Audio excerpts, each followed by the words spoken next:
Oh, snap. That is you. You're welcome. What's up, dude? Not much.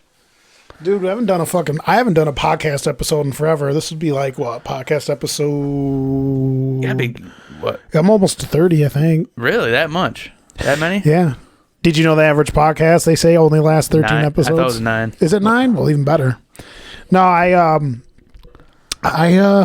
I've actually, it's surprising that I'm even close to 30 because this is the first podcast episode I've done in like over a month.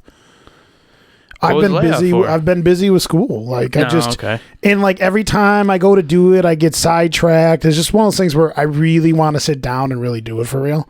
Right. So if I'm even not feeling it, like even one iota, as Stephen A. Smith would say.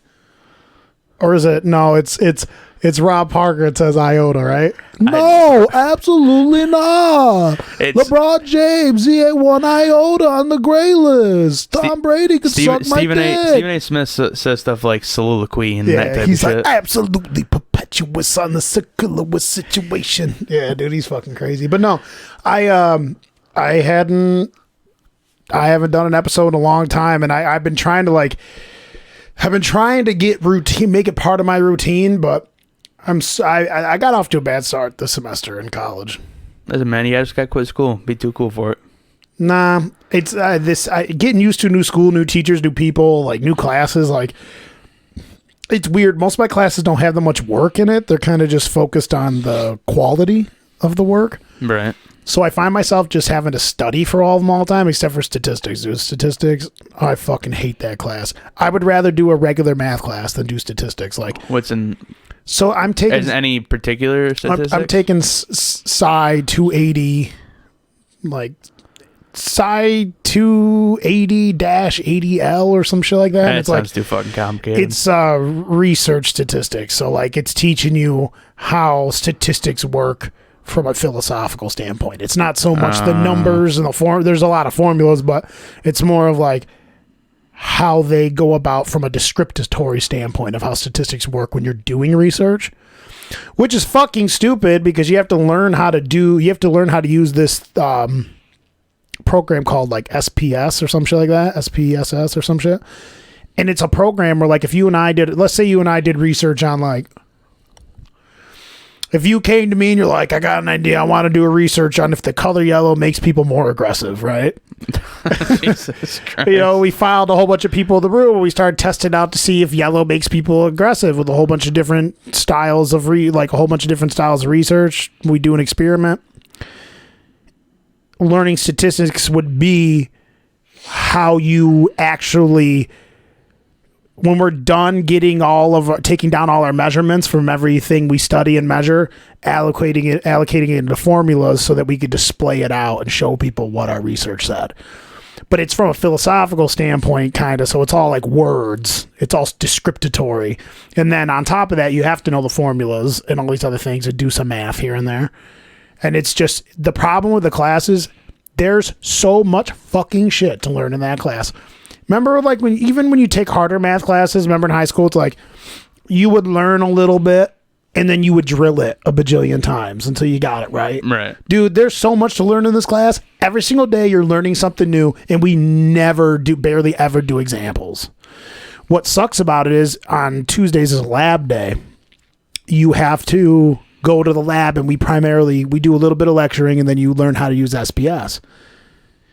Which just defeats the whole purpose of the class, because all the SPS is a fucking program online where if you and I sat down, we would like say we had 100 people in our research study, and we had shit like, do people kick people when they see yellow? Do people punch people when they see yellow? All these other things, all these ways we want to measure if yellow elicits aggressiveness in people.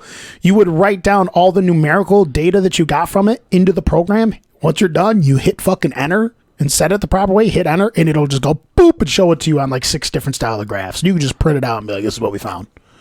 And that's what you will use when you do research, not the way you have to actually learn it. Right. So it's like kind of a means to an end class. You just kind of have to get it as a requirement. Like how you learn it in class, unless you're fucking in the middle of nowhere and don't have a fucking computer, you're not using it. Right. But you don't do research in the middle of nowhere without a computer. You do it in a fucking lab.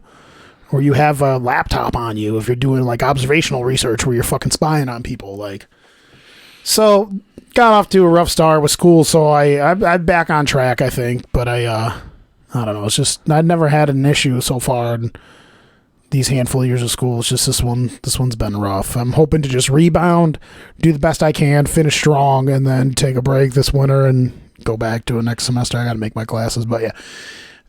We haven't gotten around to doing as many podcast episodes. Like, I wanted to do some breakdowns from some of the last fights and stuff like that. And I got some new followers that are like, yo, when you get a podcast, I'm like, I'm going to get around to it. All this stuff. I haven't been able to get around.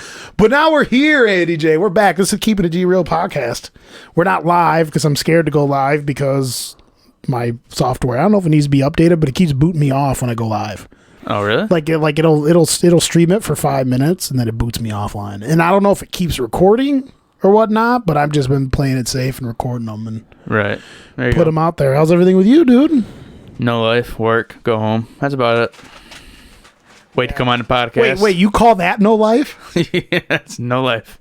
I don't have a life. Well, you go to school, you already one up on me. Dude, you have no idea. The past couple of weeks, dude, I'm starting to get burned out between doing work and school all the time. Yeah, fuck that. I mean, it's good that you're doing it. School's more important, so there's a part of me that wants to go part-time at work. But like the last like couple of weeks been rough, dude. I've just like been like, I wish I could have a day to just sit here and do nothing. Well, that's when you first told me that you were like still working and going to school full-time and all this shit. I thought you were fucking nuts. I've been doing it for the past 2 years. That's what I'm saying. But then it started working out, and it's just starting to catch up to you. I guess I was talking to my buddy Mike last night about it because I was starting to feel like I get a little anxious now. I don't know why. I never did before when I was younger. But I think I'm so on all the time, like almost like manic. School, work, running back and forth, us we go here, work, all these other things.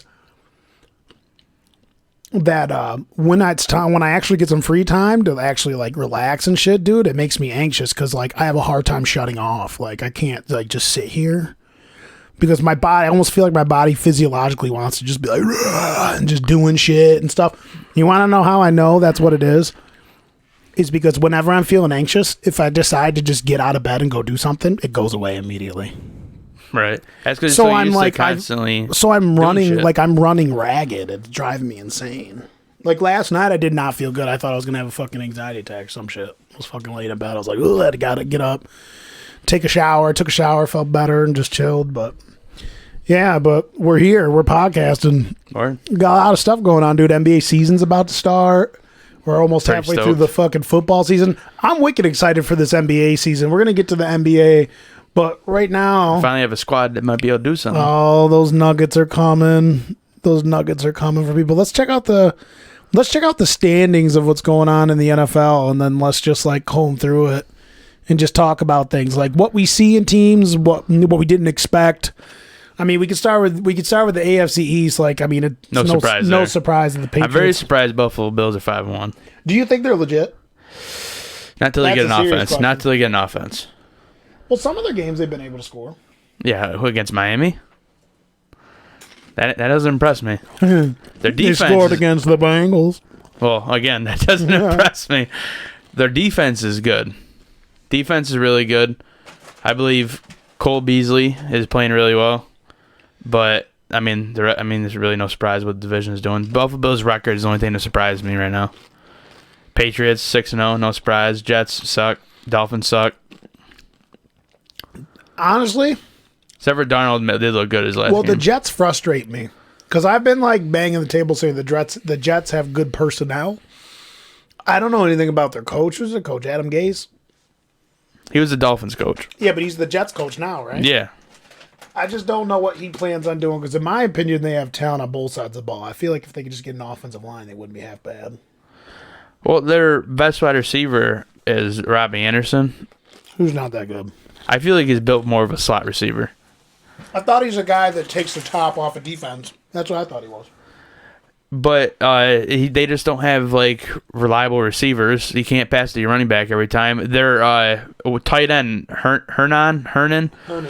He's really good. I don't know much about him, but apparently he's really good. And Sam Darnold's really excited to have him back soon. But he just came off suspension, but he ended up getting hurt. But that could open things up a little bit more. But I mean, one of my buddies is a Jets fan. He was, talking a lot of shit about the Jets. And I told him I bet they're gonna go 8-8. I don't even see that happening. The Jets? Yeah. There was a few years ago where I thought they could possibly go 8-8. I thought they were going to be like a sleeper team to like possibly be a wild card team, but they didn't do it. They only won like 5 games. Miami. There might be the worst team ever. Well, honestly, I think the Bengals are worse than Miami, but we'll get to the Bengals. So do you think the Bills will make the playoffs, and do you think that they could win a playoff game? Because I got a bet with Westcott. Originally, Westcott and I made a bet, and he tried to twist the bet. I like Westcott a lot, so I'm not going to really dig too far into it, but he tried to twist the bet. Yeah. Griffin remembers the bet being something like, I so disagreed with him that the Bills would make the playoffs that I said if they made it, I would buy him a jersey or some shit. Right. But he, all of a sudden, out of nowhere, got it in his head that it was whoever won week whatever, because I went to that game, Bills and Bengals. I got a story about that. But well, you already told me, I'm pretty sure. yeah, I haven't said it on the podcast, but it's kind of funny. But he tried. We said I couldn't remember what the bet was. I knew it had something to do with the playoffs, not the game. Right. So since he took it upon himself to try to act like he knew what it was, when we both said we didn't know what it was, and he's like, "Oh, I thought it was like $100 on the game and all this stuff," and I'm like, he keeps bringing it up. I'm like, it wasn't $100 on the game. You come in here and act like every single year, like the Bills are gonna fucking do some shit. And I go, and I told you some shit. I think it had something to do with the jersey, that I would buy you a jersey of your choosing if they won. And I go, and I didn't even put up a back end on mine. Like I didn't put anything up for myself. Like if you lost, I wasn't gonna ask nothing from you. Right. I'm like, that's just how much I didn't believe that they would make the playoffs and win a playoff game. Griffin has my back. He knows I said something like that. I don't think. I don't know. I guess that's the Bills' schedule. It's weak. The rest of the schedule is weak. I think they can. I think they're going to be a wild card team. They could, but then you also got either like the Texans or the Colts, whoever wins that division. I think because I don't really. I gotta wait to see what happens the rest of the season with my squad. But we'll get to that. Tannehill's in the fold. Gotta keep it going.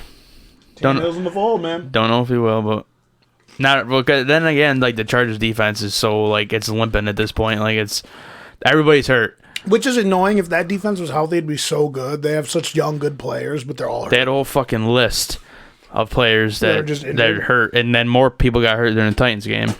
So. But yeah, I don't know. Click on the Bills real quick. The real question is, do you think because of the Patriots not really playing like wild on offense? The real question is, do you think the Patriots get in the playoffs and then bow out early? No, they're going to win the Super Bowl again. You think they're going to win the Super Bowl again? Yeah.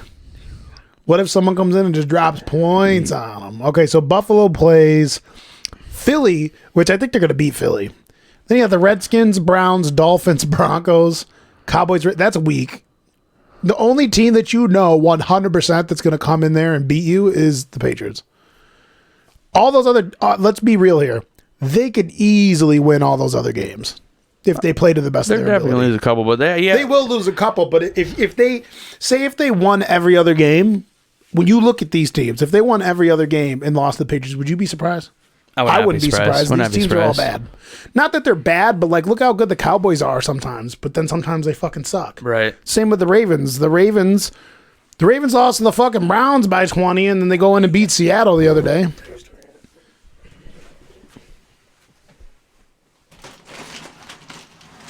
But yeah, I don't know. I like them to make the playoffs. I think I like them to make the playoffs, but I don't think that they will win a playoff game. I'm just going to keep talking because I think ADJ ran to the bathroom real quick. They play the Eagles. That could go either way. Redskins, they should win. It depends on what Browns team show up. Dolphins, they could beat the Broncos.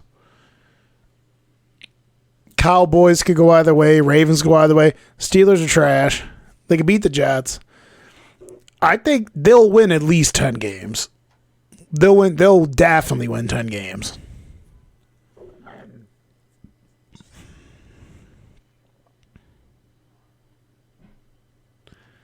See, let's go back here.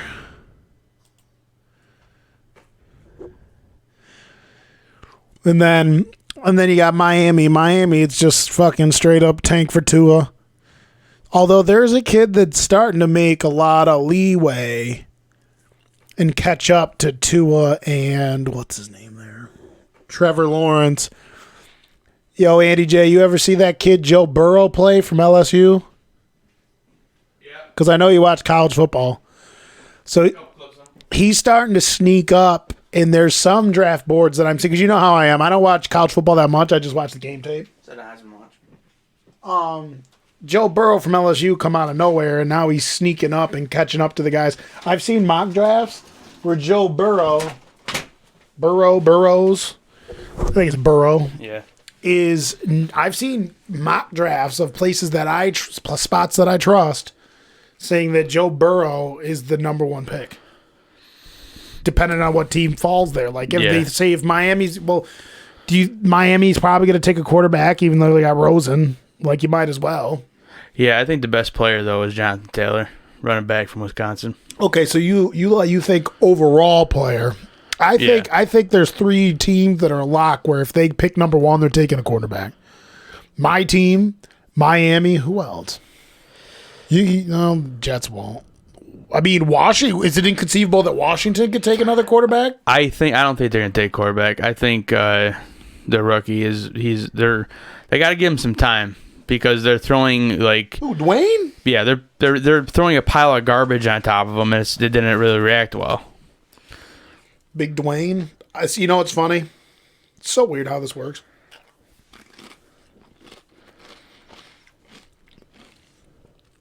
As Shannon Sharp would say, the same. Like my grandmama said, same thing can make you laugh, fuck make you cry. Dude, have you ever seen the compilation I shared? No. Dude, I found a compilation of him doing all those analogies his grandparents say. Oh, like, that's probably like a freaking 2-hour compilation. He's like, it's like my granddaddy always said, Skip, you go push a man when he's down. But you better not come across that kid and that man in jalopy 3 years later on fucking Cayuga Street and all this shit or some shit. Like he just says the funniest shit, right? But there's no way his grandparents said that much to him. Dude, it's great. It's great. He'd be way. He'd be like, it's like my grandmama always says, Skip, the devil that you know is not the devil that you don't know when you're on. like he just like goes in, dude. It's fucking hilarious. Dude, Shannon, I don't care what anyone says. Let's be real here. It's weird that they put somebody on a talk show that he doesn't like. I don't know. His voice is just weird to me. I love it, but I like Shannon because I really think Shannon's being honest when he talks, and he knows the game. I love it. I love his voice because it's weird to me. Ooh, Skip. Dude, that kills me every time he does it. I love it. You do it pretty good. Ooh, Skip. I watch that just to hear him do that. Right, and like. I think people should get over the fact that Skip Bayless is one of the hot take kings and that he's wicked biased. But I still love their back and forth. I'm in the minority on this. I love their back and forth. I think they have good chemistry. I think they really both like each other, too. Yeah. I actually like that show. It sounds crazy. Nah. I like it. Everyone else hates it. But I listen to them. They're almost as bad as First Take. Not quite. Almost as bad. First Take again? Oh, hot take Max Kellerman? Yeah, Max Kellerman, the biggest idiot of them all. Max Kellerman's dumb as fuck. And then Stephen A. Smith. I love Stephen A. Smith. I love Stephen A. because I love his rants he goes on. You know what's hard about this? I actually love a lot of those dudes as people, but like, yeah, some of them make like just terrible hot takes. I don't think Stephen A. is very like he's smart as he think he is, but I love when he goes on rants. It's amazing. But yeah, dude, Shannon Sharp's so funny, dude. He's like my grandmama always says, Skip, never enter a dance when you got 2 left feet spinning on a merry-go-round. Like, he just comes up with the crazy shit. I'm just making shit up, but like, that's what she says. But yeah, so obviously, I think Buffalo has a chance. Honestly, there's no excuse for Buffalo not to win at least 10 games. That could get you a wild card spot. You'd be surprised, though. God, like. Buffalo's just. I have a hard time. Like, if they play this good defense, I have a hard time seeing them losing 6 games. Well, I mean, if you go back to when they did make the playoffs, like how absolutely awful that game was when they played Jacksonville. That was probably the worst playoff game I've ever seen in my entire life. Like, it was almost as boring as the regular season. Actually, it was more boring than the regular season games. Was that the one where, like, no one scored? It was like 10-7. See, I like defensive games, though. I like defensive games, but when the offense is playing bad. Yeah, I guess. Because you had Blake Bortles and Tyrod Taylor. Mm-hmm. The guy who has a cannon, but you can't throw an accurate pass to save his life. Hey, Tyrod Taylor was a game manager, bro. Because actually, I was talking to Nate about this after the Super Bowl last year, and everybody was saying how the Super Bowl sucked. I said I liked the Super Bowl because it was just straight defensive back and forth, straight defensive back and forth. But when your offenses are bad, and you're just screwing up, that's not fun to me. Like, it's like watching the Bad News Bears. One of my favorite Super Bowls of all time was the Steelers and the Cardinals because it was such a balanced game. Oh, that game where what was it? Harrison ran it back like 109 yards, cost my grandfather $2,500. Because you had defensive stops, you had it was decent scoring, like 20-something, drama, turnovers. That was Super Bowl, dude. It was great. It was phenomenal. I've always wanted Larry Fitzgerald to win a Super Bowl. It's never gonna happen because that guy is so loyal. He'll rather go down with the ship. We're gonna talk about that because Kyler Murray's legit. Kyler Murray's really good. Weird, right? And I'm gonna not really weird. I'm gonna break down though something I don't think people pay attention to, which is what I was worried about him. I loved a lot. He has a lot of learning to do though. I loved a lot of things about him, and people don't like the size thing. But one thing I will say is this, and it's something it's not about his actual physical capabilities. He is hands down the shortest quarterback I've ever seen play in the NFL. And Doug Flutie. I think he's just shorter than, was it Russell Wilson? He's a couple. Russell Wilson's 5'11". Yeah, I think he's 5'9". But they list him they list him though at 5'11", 3/4 at the combine or some shit. That's a fucking lie. Oh, he looks like he's 5'8". Yeah, he's like 5'8", 5'9". But anyways, I would say 5'9". The reason why I was worried, he can make every throw. He's got the arm strength. He's got the intelligence. He's got the athletic ability. The problem is, though, in my opinion, that like 6-foot-ish, 5'11"-ish is the cutoff point to where it makes it just from a physical and trajectory standpoint of throwing the ball way harder for you because you're throwing over a line that's like 6'5". Exactly. So when you're too short, like when you're tall enough, like when you're 6 foot to like 6'4", right? You're throwing out. You're tall enough to just throw out. You have to loop it when you're that tall. But like you have to release up. But what I'm saying is you're at a standpoint where the dudes are all low enough you can scan and you can make the throws more decisively, right? Think about this. A lot of really tall quarterbacks. Like, look at all the dudes that were super tall, like the 6'7" guys. Ryan Tannehill was 6'7". Remember the dude Ryan Mallett was like 6'9". Who's the dude that just retired? Oh, he was 6'8", and he made a bunch of money, and he sucked. Osweiler, 6'8". You want to know why those dudes threw a lot of picks, in my opinion? Because they have to throw out and down to dudes. If you're not throwing a deep ball, you got to bullet pass to dudes because you're so much taller than everyone. And I think that's why a lot of those dudes throw picks because those dudes have less touch because they feel like they have to direct it in a certain spot because they're throwing out and downward towards guys. Same thing with Kyler Murray. He's so short that he's got to throw up and out of the pocket. The only problem with that is, his ball's got to come up and out. The only problem with that is, though, the ball could soar a lot easier, though. He throws a nice deep ball, though. He can make all the throws. Oh, yeah, absolutely. Like, my only issue with him is his, like, and he's young. He's like 21. That ticky-tack intelligence that he doesn't have. Like last game. That's remained to be seen. He's still learning. Well, yeah, that's what I'm saying. That's the only problem he has right now. The biggest problem I see. Well, do you think that's chance taking or not being intelligent enough? That's just not being acclimated to the NFL because doesn't have the awareness, right? Because his last game, it was getting down to crunch time, and all he needed to do was like get a couple first downs around the clock, and he ended up running out of bounds on third down and stopping the clock, giving the team an extra timeout. It's like that type of little stuff that you know as like a seasoned vet, he doesn't have yet. He's gonna get it eventually. They need to put a line in front of him though. You want to hear something terrible? I know why this sounds terrible, but I know why Kyler Murray didn't run at the combine. How's that? It's because he's not as fast as people thought he was. He's definitely fast and shifty and stuff like that, but he wasn't going to run like no 4.3. And I think he thought the reason why he didn't run is I think he thought like, if I run nothing less than like, because people thought he was like 4.3 speed. Yeah, people TV. thought he was John Ross. Yeah. He quarterback. He's fast as fuck for quarterback, fast. right?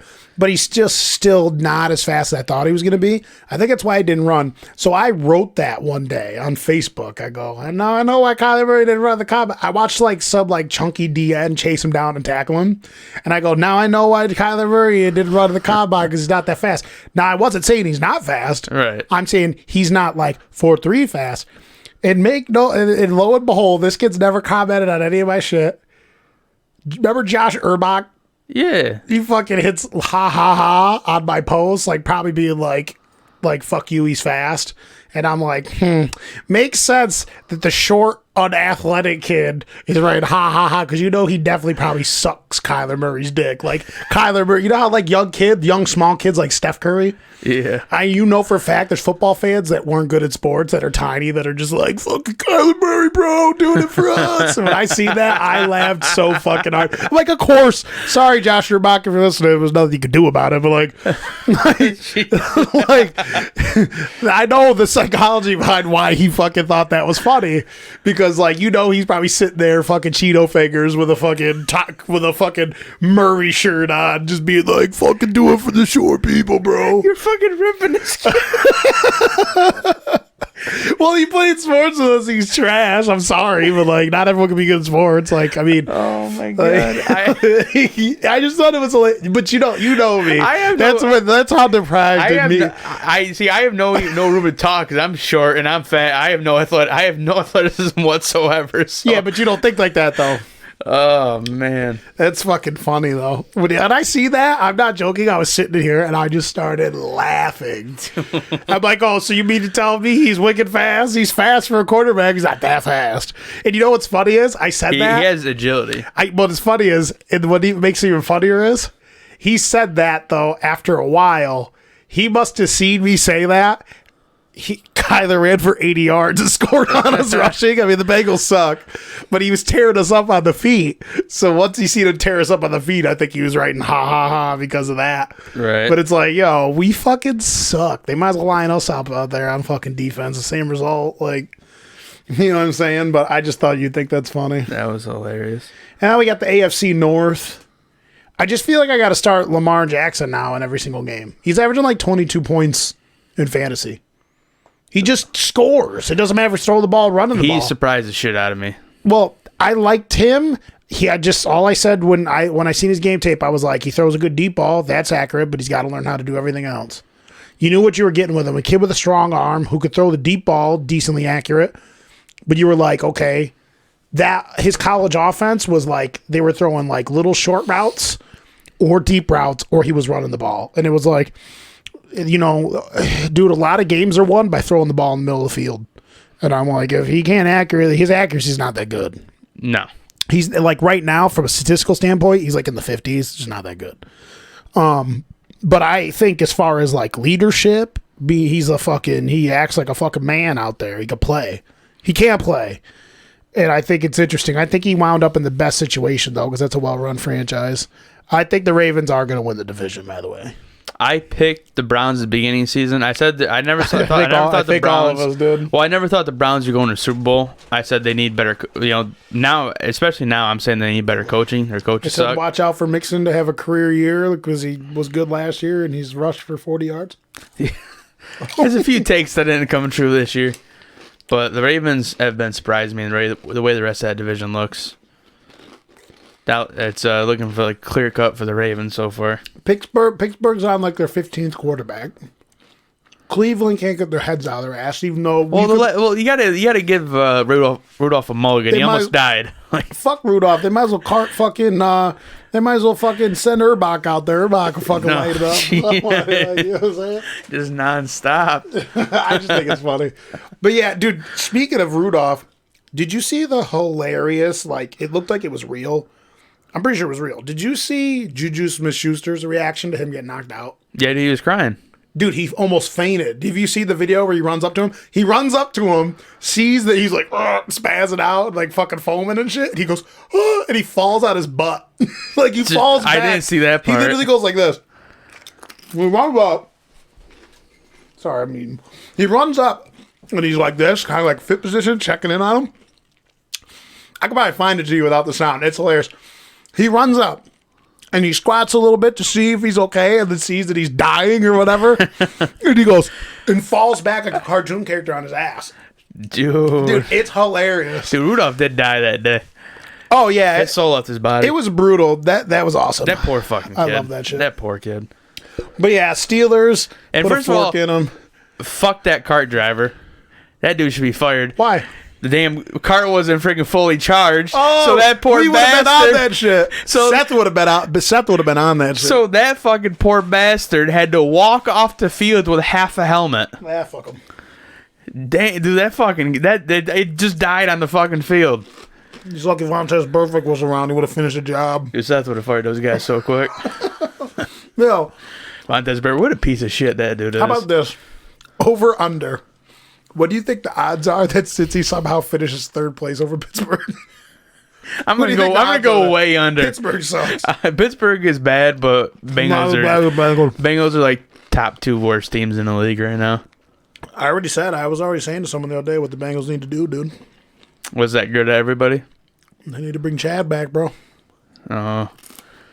Ocho Cinco. Chad to play a little wildcat, quarterback, kick field goals. Miss them all. Chad's 2 for 2 in in-game field goals. You know that? What did he kick him at 20 yards? No, he kicked a 38-yarder one day on live TV. They didn't have a fucking kicker. What, did he get fucking hurt? Yeah, I don't know what happened to the kicker, but one day he had to kick field goals in the game. He kicked 2 of them. He kicked a 20-something and a 30-something. That's funny. It was fucking hilarious. That's. I remember Dominic Zoo tried an extra point one time. Did he really? Yeah, he missed That it though. had to have been fucking fun. He missed it though. It was fast as fuck, but it hit the upright. he fucking beeline that shit. I just feel as though if you're a Dominican Sue, His when he's with Lions. if you can't get that ball within even the vicinity, being that strong and athletic, like You should have heard the you dong. should It just went hit the ball, boom. like that thing hit hard as fuck. You know what that reminds me of?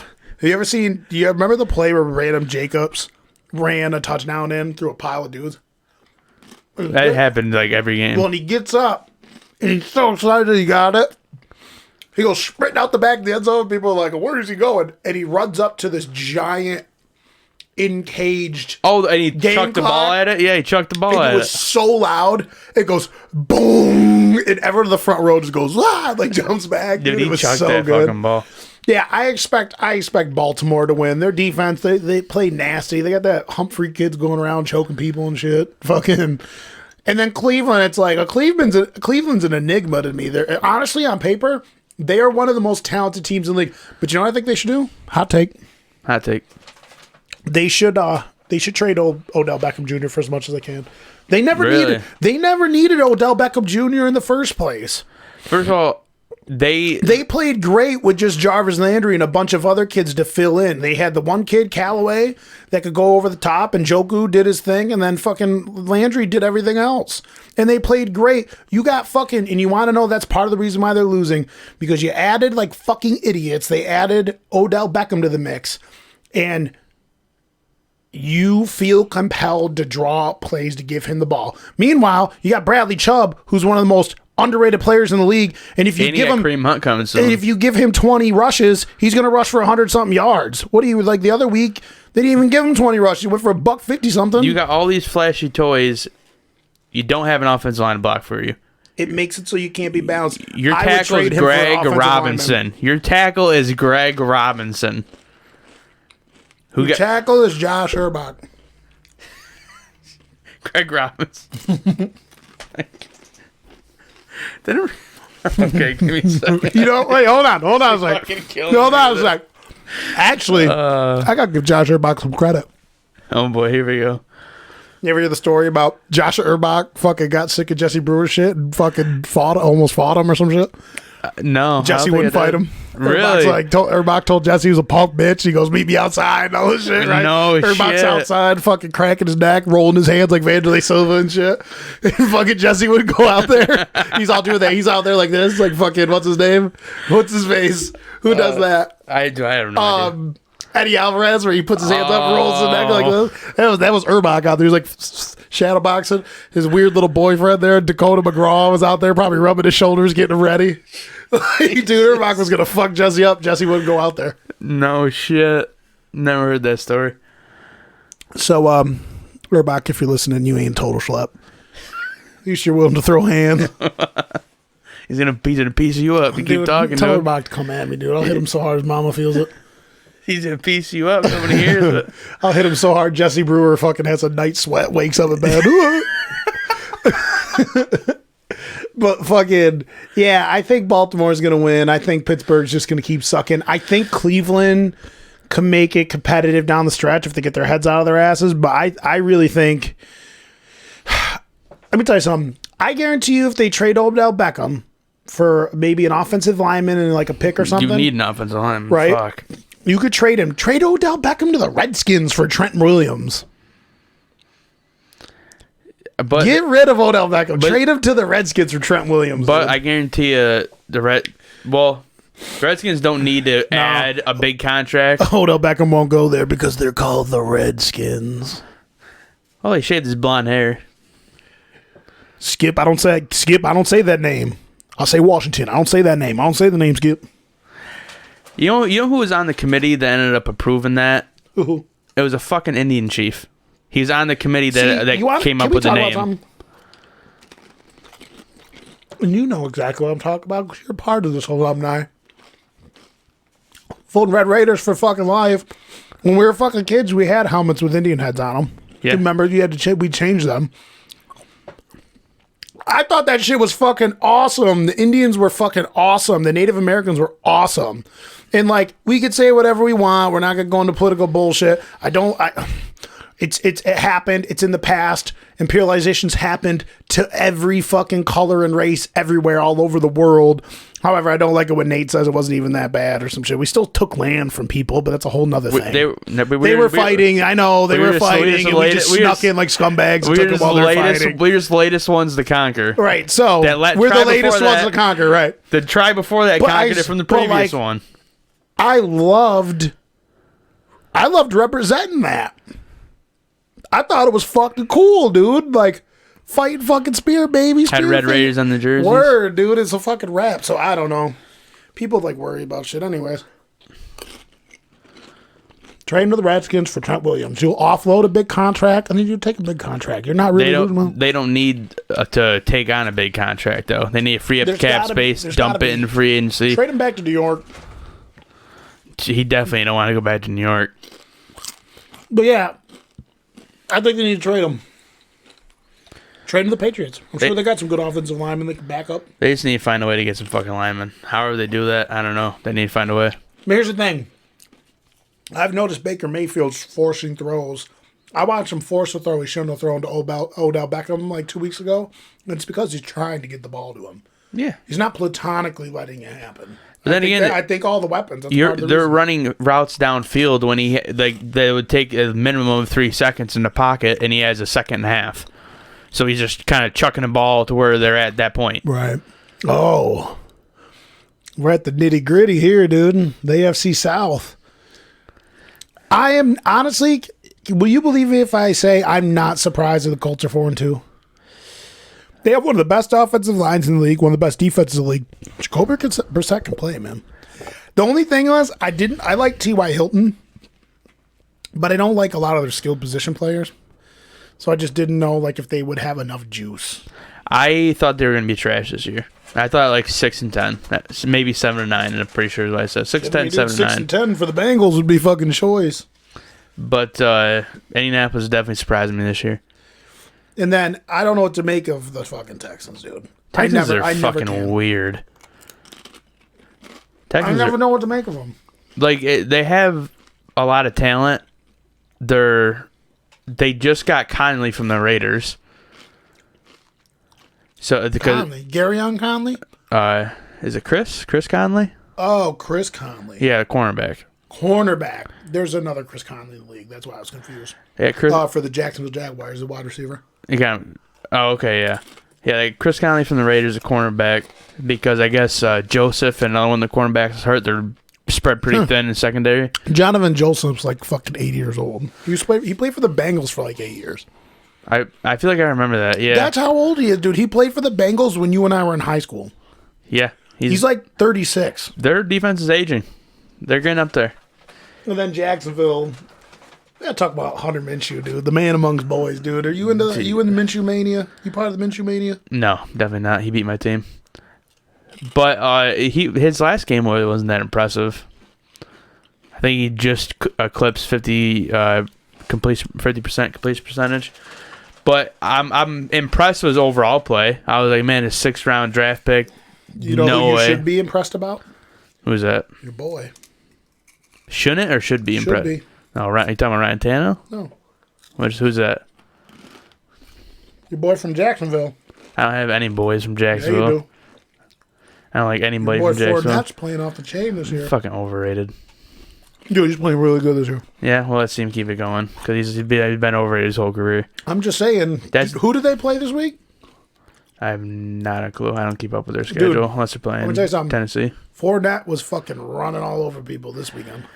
He's the guy that came in the league that said the NFL is a lot slower than he imagined to be, and then he came in and ran for fucking 30-something yards in his first game. I just think he's overrated.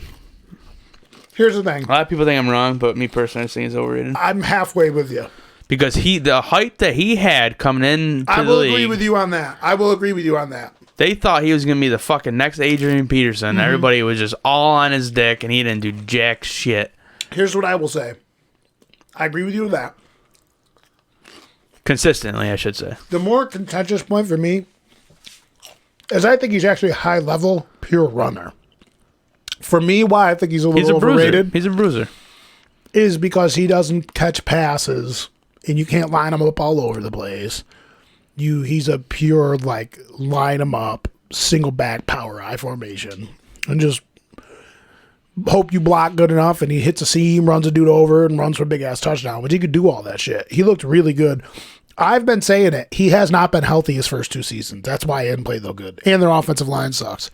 He looks healthy. He was running like a fucking man possessed in whatever game I watched over the weekend. I've only seen one game of his this year. What game was I watching over the weekend? I've only seen one game of his this year. That's when they played Tennessee, and he didn't do good. He did good this weekend. I forgot who they played. And what do you think about your Tennessee, dude? I can't even fucking tell you. Like, break it down for us. They're the biggest bipolar bunch of fuckers I've ever met in my entire life. Break it down for us. Hey, we need to talk about it. Talk about it. Mariota Mang, what's happening, dude? The Mariota Mang might be coming to an end. It has come to an end. Well, but what I tell you before the season, though? To be fair, just because he has bench doesn't mean he'll be back. Oh, he's not coming back. He's definitely not coming back. Tennessee, they're gonna stick with Tannehill for the rest of the year as long as he's like serviceable. If he goes down, they're gonna have to go with Mariota. I saw something the other day that said they might try and trade for Cam Newton, which is what I don't want. I don't want Cam Newton. Bad passer. You want to hear? Here? Okay. Ooh, we have to talk about that. So, I'm starting because of what's happened this year and what was starting to happen last year. I've officially say what you want. I've officially slid him out of being like a fringe top 10 quarterback for me. What do you mean say what I want? I told you he wasn't. I know, but we disagreed on it. I thought about a year and a half ago, 2 years ago, I thought he was a top 10 guy, and I think he really was. But he can't fucking stay healthy, dude. He can't stay healthy, can't stay consistent. So for me, he drops into that 10 to 15 range. He could still win you games. I think he's in the middle of the pack. So 15. And middle of the pack. I'm not 10 to 15. I'll give him 15. Well, I'd have to look to see who the other guys were. What I was going to ask you was,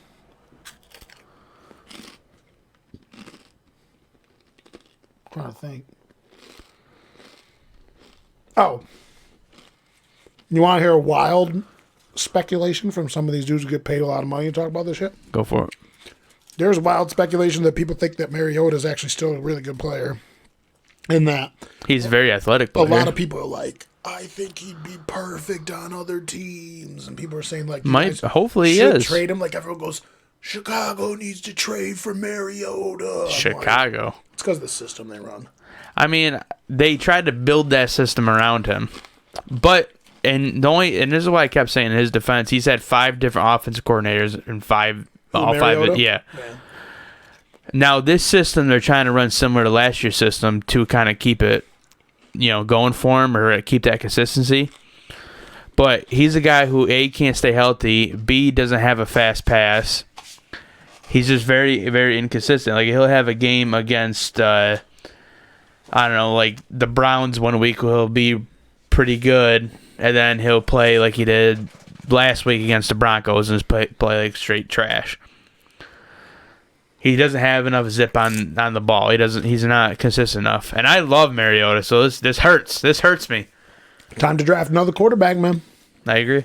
I mean, I told you before the season he wasn't going to be here next year. You did, and I know a lot of people like Tannehill and shit, but I'm not a big fan of Tannehill. He's not a bad quarterback. He's just another one who can't stay healthy. If you look at his career numbers, they're not bad. Right, they're not bad.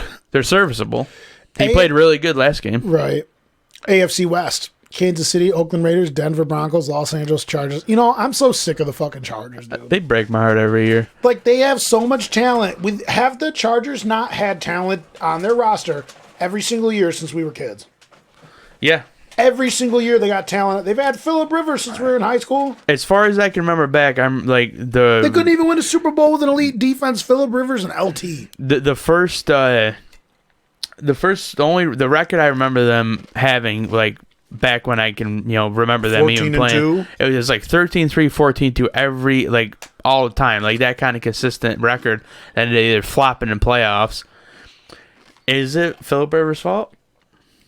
Yeah, probably. And you want to know why? I have to live by the sword and die by the sword with how I view making football teams. Mm-hmm.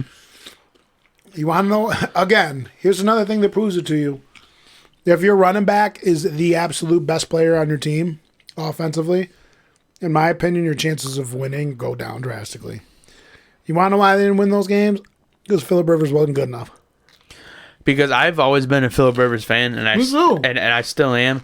But there's something I've noticed about him over the years, and I think me and you talked about before. He doesn't hold himself accountable at all. See, I don't pay attention enough with him for that, but I'll take your word for it. Because if you just watch any one of his games, that doesn't surprise me. I don't think that's a hot take. But he has an attitude like that. But like he talks more shit than any quarterback I've ever seen before in my entire life. And other great quarterbacks, they'll obviously yell at their guys and whatnot have you, but they'll hold themselves accountable to a standard at least.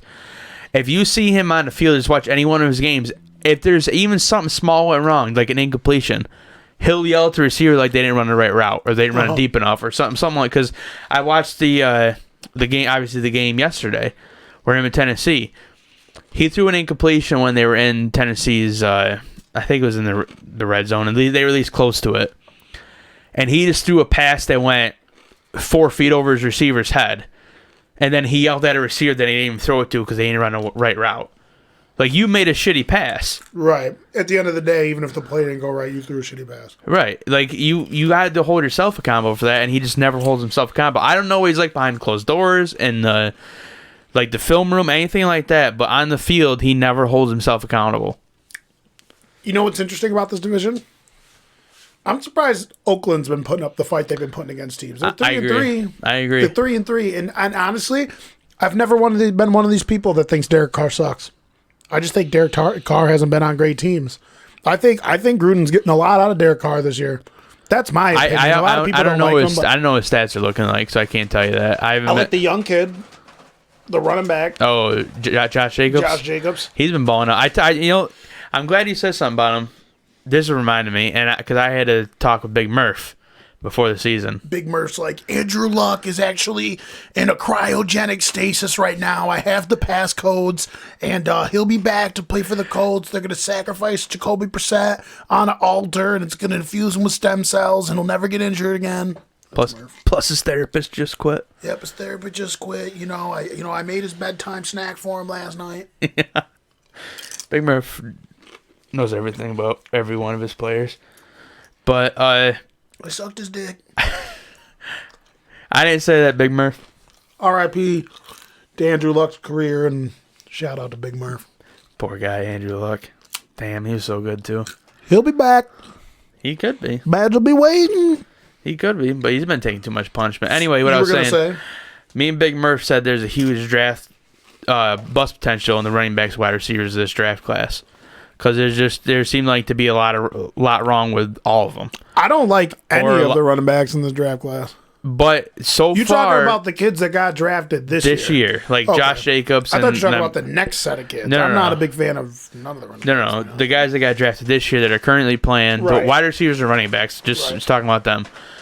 Those guys have been showing a lot of promise so far. It's very early, obviously. Only the kid from the Ravens is pretty good. 6-7 games this year, but like a lot of the wide receivers and running backs have been doing really good. They've been very surprising.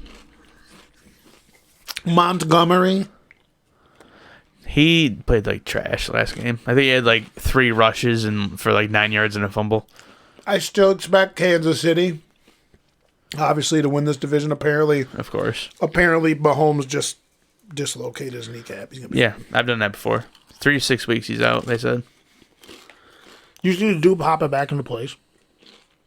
No, mine... On the field? No, no, seen dude, that. It's I awesome. think he straightened it out and just popped in, right? Yeah, dude, it was great. He straightened it out and then just turned it and went back into place. Mahomes like Kermit. When I dislocated mine immediately just popped right back into place. And the only problem is, like, because your whole leg just goes dead. Like, you just can't, like... Mahomes out there like, oh, my knee! Like, you can feel it. Like, if you move it in a certain way, like, yeah, it's painful. Just like if you dislocate anything, you move it in a certain way, it's painful. But your leg is so weak. Like, you can't move it. It feels like you haven't walked on it in 3 months, and you're just trying to walk on it again. Like, you lose. It's because the kneecap holds the point of pressure to make it so you can move all that lateral. Right. Like that. Your whole leg just goes weak as shit. Just stops working. Because I had to go through physical therapy when I dislocated my kneecap. Did they play Eye of the Tiger for you? No. Fuck. I ended up dislocating it a few different times. I dislocated it in practice. Dude, you were injured all the time. I was.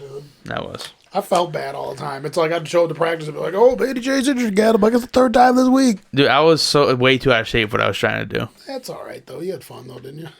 Builds character. Yeah, it's just, now, like, I for the longest time, I couldn't walk without my knees clicking.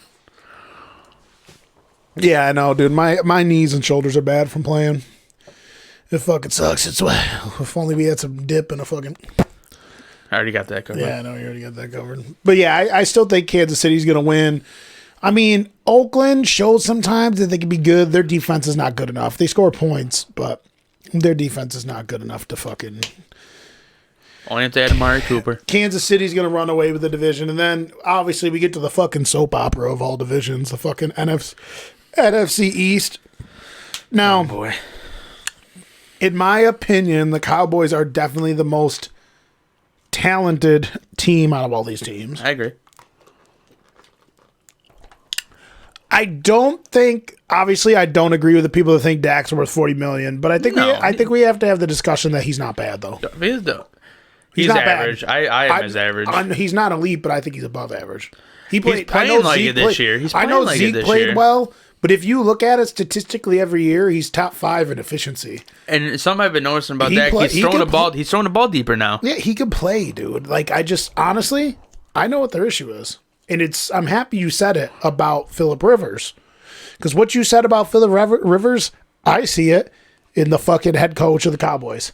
Jason Garrett needs to be fucking fired immediately. You know why he's not, though? Because he's the only coach that Jerry Jones could find that he could just step on and say nothing back to him. If they don't go far enough in the playoffs, he's getting fired. You watch him.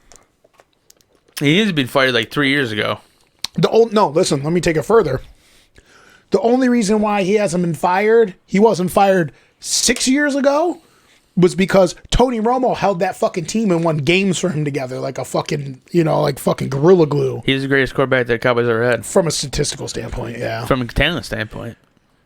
Yeah, pure quarterback standpoint. It's funny. I defend him. I think. Although the old heads would be like, but Troy Aikman. It's like, Troy Aikman never threw more than 24 touchdowns. You ask Troy Aikman, he'll tell you. Speaking of Troy Aikman, though, Troy Aikman's fucking huge. Yeah, he's and still jacked. Oh, He was on. I don't know if he's still jacked. Dude, he was on Monday Night Football next to Howie Long and Michael Strahan, and he was bigger than them. Like, he was at least... like taller and... Dude, he was as big as Michael Strahan, and he was bigger than Howie Long. I don't know how tall Howie Long is. He was a lineman, though. 6'4". He's a DN.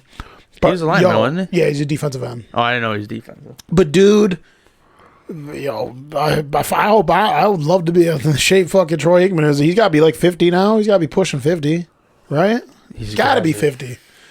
Because, like, in the 90s, he was in his 30s, so he's got to be 50. I say 52. Let's see. Let's see what Google has to say. His face looks old as fuck. It kind of looks like Kermit 52. He's 52? Yeah. 52 on him. Well, you want to know how I guessed that right? You're going to hate me for this. You cheated. But I got integrated and conditioned to being a fucking diehard Cowboys fan when I was a child. Like, when you came into my bedroom when I was a child, my walls had Cowboy wallpaper. I had Michael Irving on one wall. I had Troy Aikman on one wall. Michael Irvin's a gangster. Emmett Smith on one wall. And right above my bed was Prime Time. Deion Sanders, dude. I loved the Cowboys when I was a kid, but then I was like, man, I didn't choose to be a fucking... I didn't choose to be a fan of these guys. I've been a Titans fan since I was 4. You also have a fucking Titan shirt that's a Titans / Michigan shirt that's blended together in one hoodie. Yeah, that shit makes me laugh so hard, dude. It was a dude. sweatshirt. You had to go out of your way to get that shit. It was cheap, though. But no, so I'm sick of people shitting on Dak. Okay. Zeke's definitely the engine that makes that team go. Dak is finally throwing the ball downfield. Dak can play, dude. Last night, Dak was like, fucking, 28-90, fucking screaming at people, fucking changing plays. Dak can play. Jason Garrett. He's playing above his draft pick, definitely, though. Pay attention to Jason Garrett because he stands out there with this pissed off face all the time, almost like as if, talk about accountability. He fucking stands there. When shit's going wrong, he doesn't look like he's looking for solutions. He doesn't look like he's trying to pick his guys up. None of that shit. Because he shouldn't have been head coach in the first place. Jerry Jones found somebody he can control. Right. That's why he hired him. Because if you look back in the Super Bowl years, he fired both those coaches because they wanted to run that team. He just has a look he's about him. He's the only owner that's also a GM.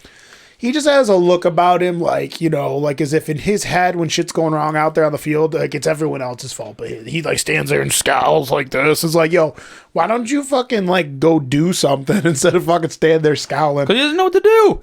However, pure talent-wise, now they got their tackles back and everything. Zeke ran all over everyone last night. That offense coordinator they got this year, Kellen Moore, deserves a lot of that credit, though. I think he does. He's had a couple spotty moments where he's made some like questionable like play calling. He's always still a young guy too. But I still for like his first year. I like them to win the division and Philly to be a potential wild card team. How do you feel about what do you think about Daniel Jones? He's different than the Trubisky's. Daniel Jones for me was in the same boat as Trubisky's was for me. I evaluated him similarly. Daniel Jones turned the ball over a lot, but his abilities when he's on is surprising me. He can make all throws. He's more because I was than not very high on him. I think I had him as like the 4th best quarterback in the draft. 3rd or 4th, yeah. I think I'm at 4th. Kyler Murray was 3rd for me. Kyler Murray was 3rd for you. What guys got drafted in that draft class? He was top 5. My top 5 was Drew Lock. Oh, okay. Drew Lock, Haskins, Murray, Daniel Jones, and that kid from NC State that you like, Ryan Finley. That's what we got. He played good in preseason, but that's funny. I had Haskins, then Lock. I switched for a second. Then Me too. I flip-flopped a couple times. But I only flip-flopped once because I forgot that I watched Drew Lock's tape, and then I watched it again. I was like, tape. No, fuck that. Drew Lock's the best quarterback. I think Drew Lock's the best pure thrower. The reason why I downgrade Drew Lock a little bit is because he's not overtly athletic and he didn't play nobody. I still have the analysis in my phone from I took from them 5. I had at the end, I had Loskins, Haskins, Lock, Murray, and then, Jones, and then Finley.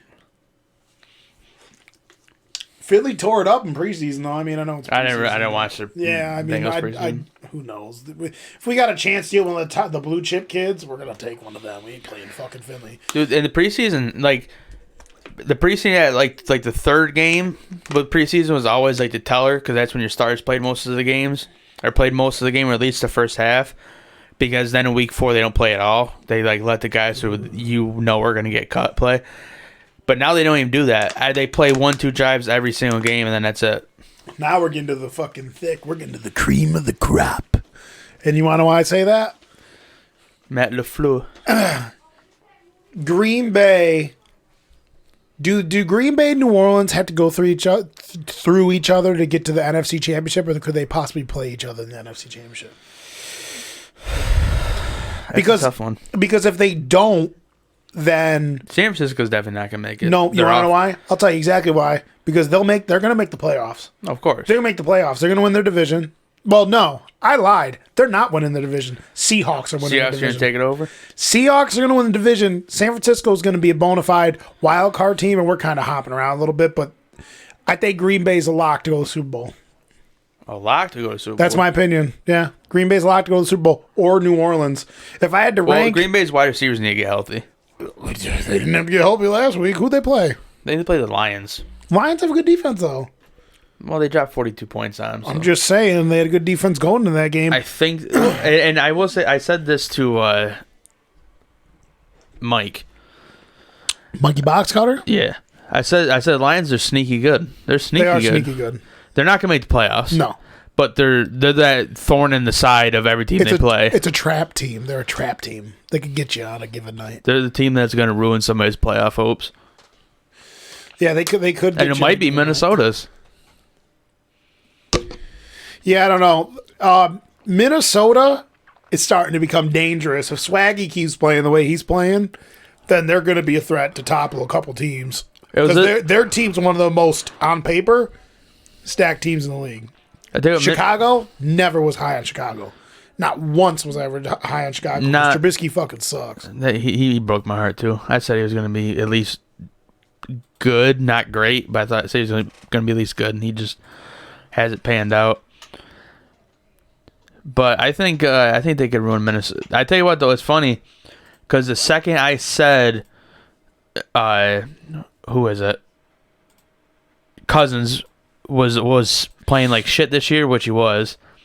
He started playing dirty. All of a sudden, he started fucking balling out. Doesn't Nate have him in our fantasy league? I'm pretty sure he does.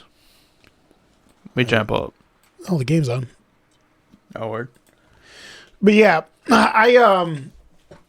I like, honestly, if I ranked the teams that I think have the best chance, top 5 teams, we don't have to talk much about fucking NFC South because they fucking suck. I mean, Carolina, that's not sustainable, I don't think.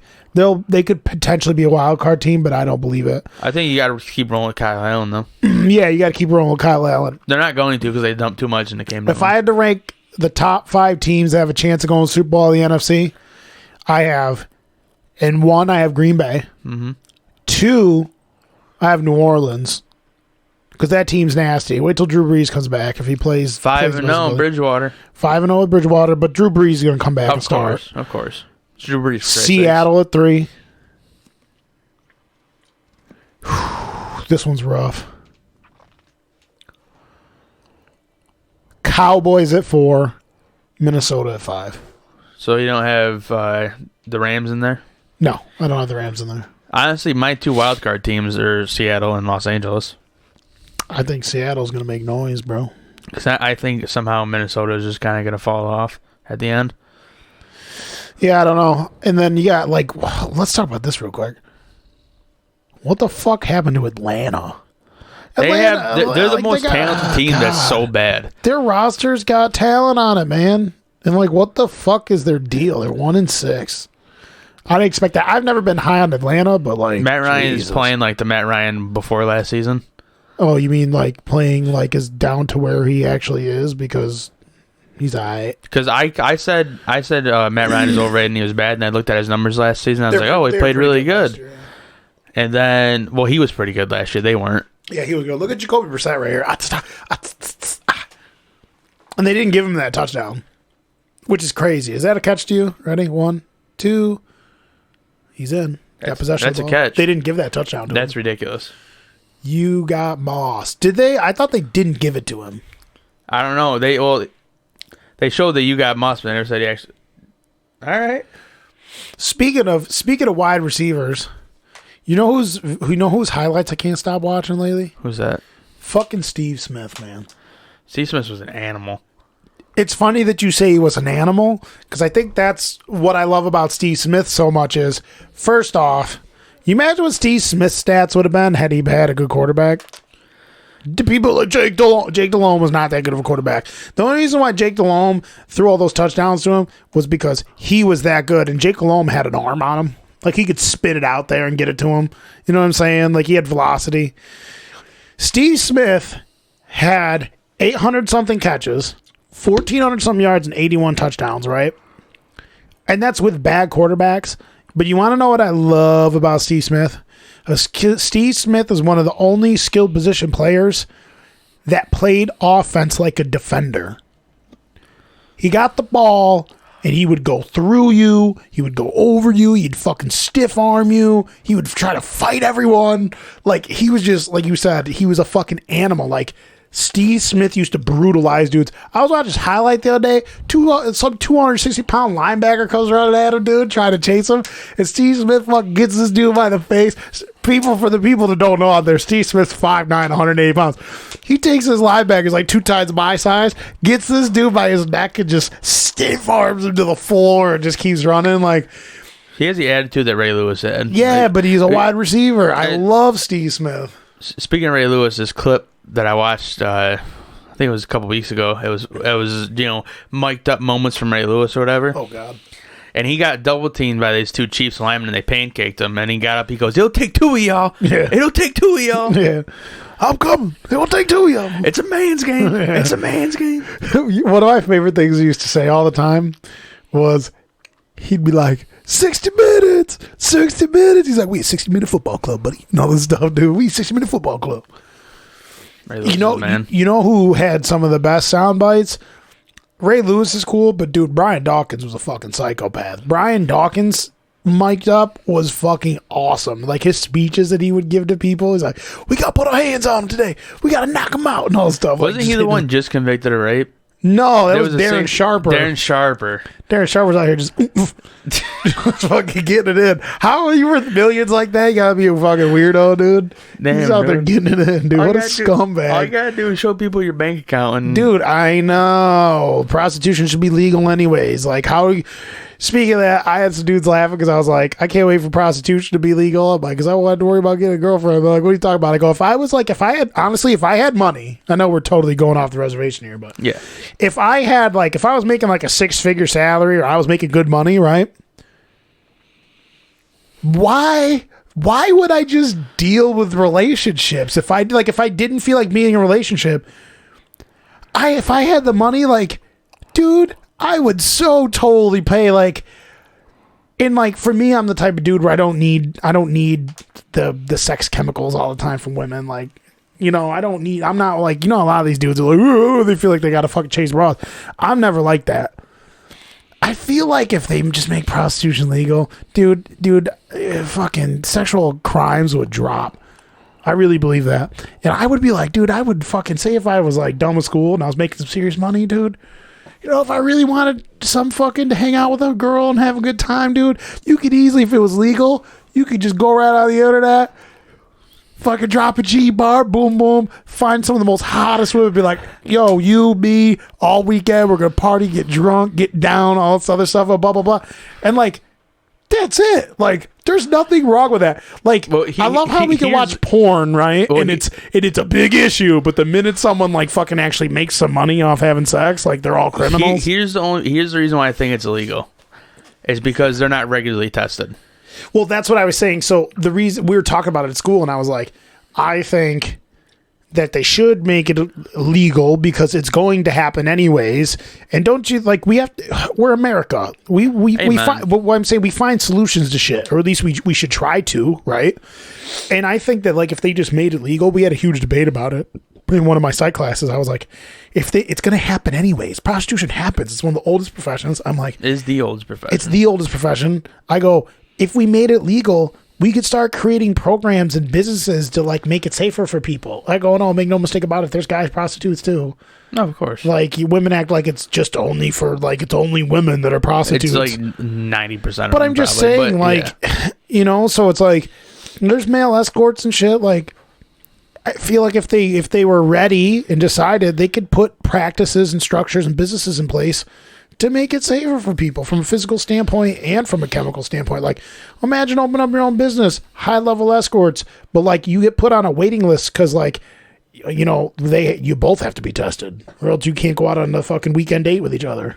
Yeah, if you're... I know it's testing like that costs a lot of money. Right. But who knows? There's quicker ways to do it. It just costs money because of all the time it takes and shit, and you have professionals, but, like, in the future, I'm sure it's probably going to be way easier to test to see if your blood's clean, like, quickly, and be like, yo, like, you're just on a waiting list. Get your blood tested. She gets your blood tested. Same week. Make appointment. Bada boop. This is the other thing. You're fucking, all of a sudden, you're fucking in fucking Cancun, just fucking throwing your American flag around. Fucking some hot fucking chick, like, just on a fucking balcony, just pouring champagne on the people below you. Like, who says that's wrong? And you're paying for it. Like, who gives a fuck? Right. Like, you know what I'm saying? Like, I've just never understood it. But anyways, we went off on a tangent with prostitution. All I'm saying is, bottom line, if I had money, I'd have prostitutes around me all the time. But what teams do you like out of the AFC? Scroll up. What teams do you like out of this? You like, rank your top 5 teams the most likely to go to the Super Bowl. Number one's the Patriots. Obviously. Does there have to be 5? It's hard to pick because there's not that many teams I think could go. I got like 3. I got 3. I got 2. I got 3 because one's Chiefs and the Patriots. The only sleeper I see is Baltimore. That's what I was gonna say. The only sleeper is Baltimore, but I just don't think they can hang with the likes of the Patriots or the. You want to know why? Because Billy Belichick's gonna come out there all grumpy and find a game plan to shut fucking Jackson down. I think the Chiefs could lose to the Ravens in the playoffs, but the Patriots want to lose the Ravens in the playoffs. So what do you think your Super Bowl is going to be? I think it's with Patriots and Green Bay. Scroll down. I got the Patriots obviously winning the Super Bowl, but who are they going to beat? I got Green Bay winning the Super Bowl.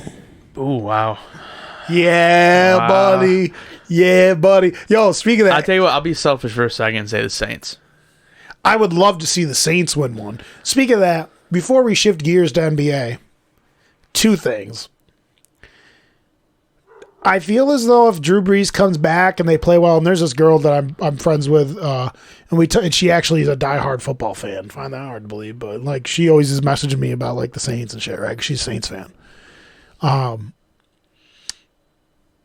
was telling her, I go, I feel as though if Drew comes back and you guys win the Super Bowl, that's 2 Super Bowls, right? For him. All those wins, statistically, if you're talking pure statistically, he doesn't have, I don't think he has the touchdowns as those 2 do, right? Well, they might be showing it right here. Nah, they're showing something different. Drew Brees, if you look at an efficiency standpoint, is the greatest quarterback from a sufficiency standpoint ever to play. He's the most accurate, all these other things, right? He had the most consecutive 5,000 yard or 4,000 yard seasons, excuse me. He's just as good as the other 2. I feel as though if he wins a Super Bowl this year or next year, like if he sticks around for next year, but I think if they win this year, I think we have to start having a discussion of him being the 3rd greatest quarterback of all time. I have him my 3rd already. I have him. I think I do too.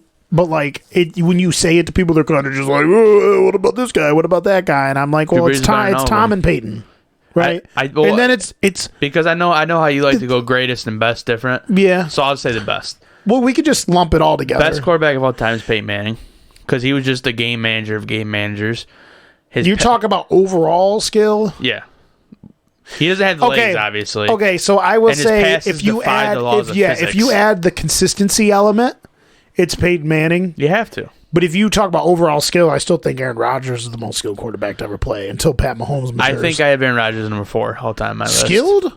Like, talking about best quarterback? Skilled, like best. Like, you have him in a game and he plays his best ability. You think he's the 4th? Yeah, I'd rather have Peyton Manning, Tom Brady, or Drew Brees. Yeah, maybe. I don't know. You can't go wrong with either of them. Yeah, it's 4 of the greatest quarterbacks to ever live. But I think it's not a stretch to say that, especially if Drew wins one more, that he's the 3rd greatest quarterback ever. I already have him there. You already have him there? Yeah, well, I already have him there. Well, a lot of people would argue, be like, Joe Montana, bro, John Elway, bro. I'd rather have Drew Brees over both of those guys. I mean, they're great, but Drew Brees is way better than both of them. And the last thing is, you said you didn't see this. I can't play it for you right now, but I just want you, I'll explain it to you, and I want you to go home and watch it because I can't play the sound on the podcast.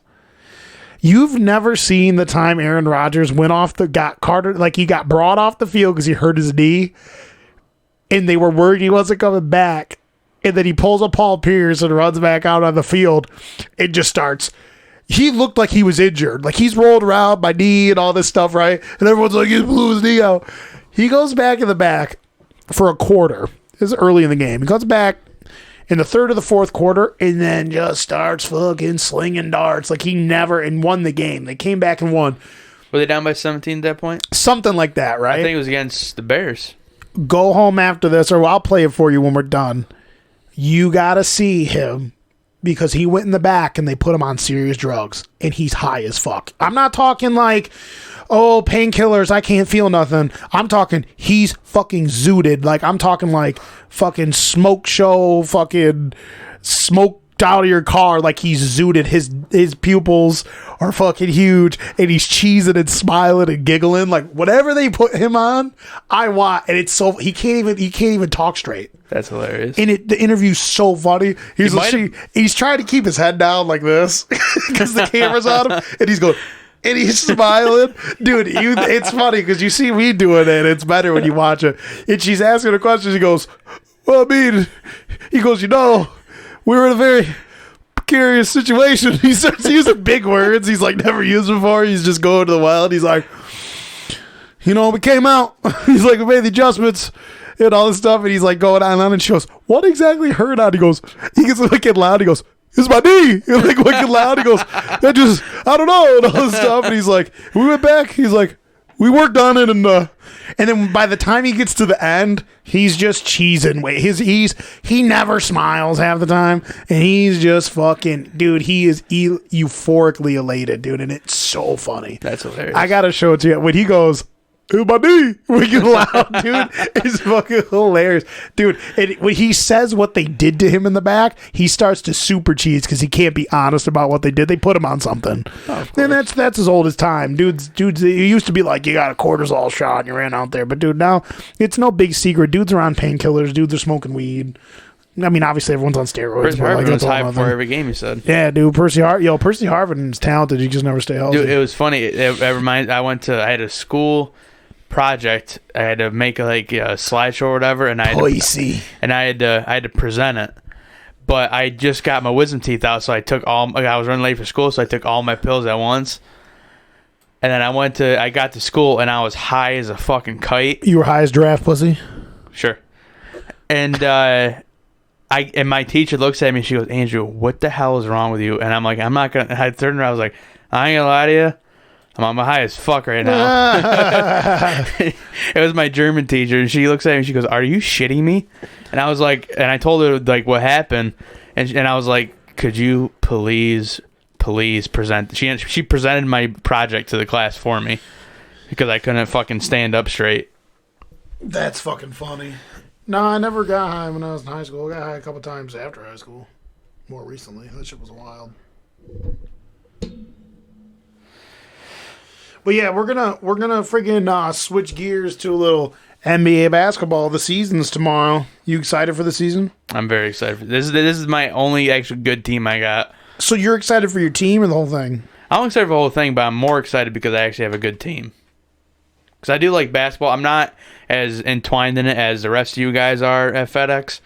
I don't know that as much as you guys basketball, but I feel like I know more than like the average fan. For someone that doesn't watch it all the time, I actually do know a decent amount. I would say Nate knows more about, because like Nate played basketball his whole life. Not only does Nate know a lot about basketball, but Nate also is like he understands how basketball is actually played on the court too. Yeah, which is why I don't get mad when he gets mad and frustrated when we play in our men's league and everyone sucks and shit. Because like we don't play basketball. We're just a bunch of dudes that are playing. But I'm excited with it for this one reason. It's balanced. There's tons of teams that have two good players. Well, I was going to the draft yesterday. I couldn't. I just, for whatever reason, I can't believe there's this many fucking good players out there. Yeah, dude. Every Like, team, great players, I should say. I have a hot take though. Hot take. You ready for my hot take? Hot take. It's like the ultimate hot take of hot takes, though. Hot take. The Memphis Grizzlies are the 8th seed in the West this year. Wow. They're not making the playoffs, dude. That's my hot take. They're not making. That's the my hot take, playoffs. and I'm sticking by it. They're not sniffing the playoffs. So the teams they got in the West, they're not even gonna sniff the playoffs. Okay, you laugh. Well, they got what is it? They got what are the poll I seen? They got the dudes have the 8th seed being the Mavericks, and I like Luka Doncic. They're not making playoffs. Porzingis is gonna get hurt, and they ain't making the playoffs. No, they're not making playoffs either. All I'm saying is, Ja Morant. Zion's lucky he's out 6 to 8 weeks because now he doesn't have to work hard to get second place behind Ja Morant in the rookie of the year award. Ja is winning that. Yeah, he is. RJ Barrett's winning that. RJ Barrett. Yeah, RJ Barrett's going to score 18 points a game, 28% shooting from the fucking field. He's gonna win it. You think RJ Barrett's going to win it? Yep, mark my words. Do you He's think the it's best rookie in that because? draft? Do you think you think he's the best rookie in the draft? Yep. You want to know what's interesting? What's that? I had RJ Barrett as the second best player in the draft, and I had Zion third. But I'm starting to think that if Zion can stay healthy, I'm starting to think that Zion is the second best player. And the reason why I have Zion as the second best player and the reason why I don't think he's going to win Rookie of the Year, is because that team actually has a lot of mouths to feed on it. And the offense, he's going to be one of the key cogs in the offense, obviously, but someone needs to get him the ball to be effective. He's not that great of a ball handler. He can't shoot, contrary to popular belief. He needs dudes to get him the ball for him to ultimately be effective. Doesn't have the best post game. He does his best work in transition or facing up and driving to the hoop and stuff like that. Whereas the guy I like to win the Rookie of the Year, Ja Morant, the whole entire offense is going to be run through him. And I think that Ja Morant's going to win Rookie of the Year.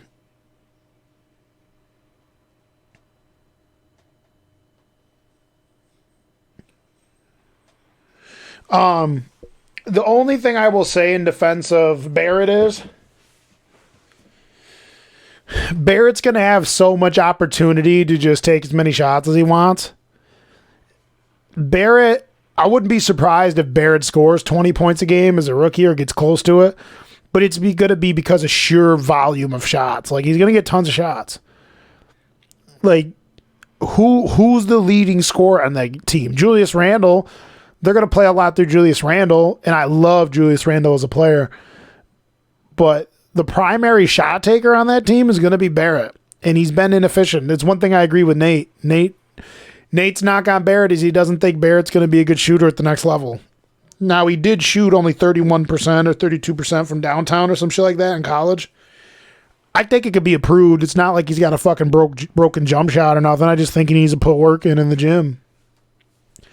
But we're going to go through these teams and, just chop it up and see what we like about these teams, just like we did with the NFL teams. I'm trying to find the standings here. Standings. Where's the divisional standings? Here we go. I don't know how to break this shit up in divisional standings, so we'll work with it. Oh. So what I was saying is, I was just saying earlier when you were downstairs, I was saying I understand what you're saying about Barrett, and what I will say is Barrett's going to be the primary shot taker for that team. He's going to be expected to do some heavy scoring. He's going to be you could make an argument it's going to be him or what's his name, who I really like, Julius Randle. They're going to be the two primary scoring options on that team. Which is sad. Which Julius Randle can play, though. Julius Randle will give you 20 and 10. Yeah, but if he's your primary scorer. Right. But Barrett's going to be the one taking all the shots on that team. So could Barrett get around 18 points per game? Yeah. For sure, but I wonder how efficient he's going to be. With Zion, like I was saying, Zion It's okay. Zion needs dudes to get the ball to him. Right. Zion could still most likely Zion's going to be with the rebounding and the driving and the transition shit. He's definitely going to eventually be he's going to be a 20 and 10 guy at the bare minimum eventually. I don't know if he's going to do it right out the gate, but he's going to be a 20 and 10 guy. He can defend. I think he's going to be good, like really good, but I don't think he's going to touch. You think he's going to be really good? You think he's going to be really good? Define really good though. To me, well, I think he's going to be good. To me, okay, well, I guess, I don't know, maybe interpretations are different, but I think he's going to be that guy, like you just said, to get 20 to 24, get 10 to 12 rebounds, that kind of stuff. Right. To me, if you can grab 20 to 24 points and 10 to 12 rebounds, that's pretty good. The reason why I like Ja Morant more than these guys, but he's not going to touch his hype though. Right. I agree with you on that. The reason why I like Ja Morant so much to win the rookie year over these guys is because there's a lot of good young players on that team. They have a competitive squad now. Their starting lineup, and a lot of people don't know these guys, it's going to be Ja Morant, Dylan Brooks, who can play. Dylan Brooks just dropped 30 on someone's starting lineup the other night. I don't watch preseason. I don't. Right. I mean, it's preseason, but he started against someone's starting lineup and dropped. He fucking was just dropping ducats. They have one of the best rookie players from last year, Jaren Jackson, which Jaren Jackson needs to rebound better, or else, Jaren Jackson could score, he could defend a little bit. I don't know shit about the Grizzlies. Yeah, dude, they're the team I've been keeping. I like all the young players on there. They got one of the better centers in the league. The dude, Valanciunas can play. Scroll down to the West real quick. Valanciunas can play. Out of all of that, you think they're touching the playoffs? It's my hot take. I'm saying that's my hot take. That's like my go out on a whim. Fucking weird. That's like put three suns together. Yeah, it's a hot take. Okay, let me finish.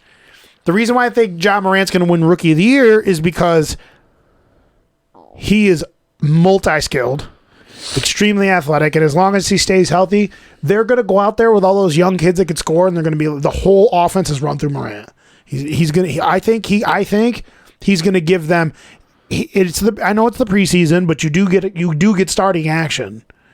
Yeah, your starters will get like 20 minutes. He averaged 23 minutes a game, and in those 23 minutes a game, he averaged 16 points and 7 rebounds or 7 assists almost. So if he stays healthy, imagine what he's gonna do when they're gonna ask him. They're gonna be like, "Yo, there's gonna be nights where he's gonna play 40 minutes a game." Yeah. Because he's their starting point guard. And he's already, in my opinion, he's already their best player. I really believe in this kid. It's rare that I'm like, this NBA prospect is going to be legit because I don't know as much as like Nate, but when I trust my eyes, I trust my eyes. Right. They're going to ask him to do absolutely everything. He's bringing the ball up. He's dishing it. He's going to be the go-to. He's going to be one of the go-to shot guys. Like Dylan Brooks will probably be the guy you want the ball in his hands the last second. What are you looking at? Just looking at your little screen there, checking everything out. Yeah. So I think that's why he has the best shot at winning Rookie of the Year. So let's go through it. I think you'd be surprised. I think the Pelicans are going to be a team that are going to surprise people. They got a lot of talent on that team, a lot of young talent. They got guys who can defend, guys who can pass, guys who can score. They're still going to They're not going to make the playoffs. Denver will make the playoffs. Houston will make the playoffs. 3 seed. Sacramento has a shot. Sacramento's depending on how they improve. Sacramento don't get sniffed the playoffs I think they'll get close, but I don't think they'll make it. Nah, they're not going to sniff the playoffs. Lakers are going to win the championship. No, they're not. Phoenix isn't going to make it. Oklahoma City ain't going to make it. Nope. San Antonio. See, San Antonio is a team that can make it in, and I could see them not making it. I have San Antonio, I think, is my 8th seed. They always just make it. I don't think Dallas makes it. No. Golden State makes it. I think Golden State's my 5, 6 seed. Minnesota doesn't make it. Portland makes it. Seed. LA make it. Right? So Utah. So let's count them out. Denver's Houston. Well, we're not going in any order, but yeah. Denver and Houston will make it. Yeah, for me. Los Angeles will make it. Yep. Golden State will make it. Yep. Portland will make it. Yep. Clippers will make it. And Utah will make it. And I have San Antonio. That's 7. So San Antonio. So if San Antonio is the benchmark for us for the 8th seed, now look at the rest of the teams. The teams that like New Orleans is okay. Sacramento's okay. Dallas is probably the next team in line that could possibly bump and take that 8 seed. People have them as the 8 seed. I mean, they got 2 stars on their team. I gotta see how they all coincide, cohesive and play together, right? For that reason, because of their you, experience, I think, and the fact that they took Denver to 7 games last year, I have San Antonio as my 8 seed. Mark my words, they're probably not going to be in the playoffs, right? I mean, that's why I said it's my hot take. You're going to be extremely surprised how well those kids play this year. And Dallas? Or Memphis. Memphis. I guarantee you they win 30 games.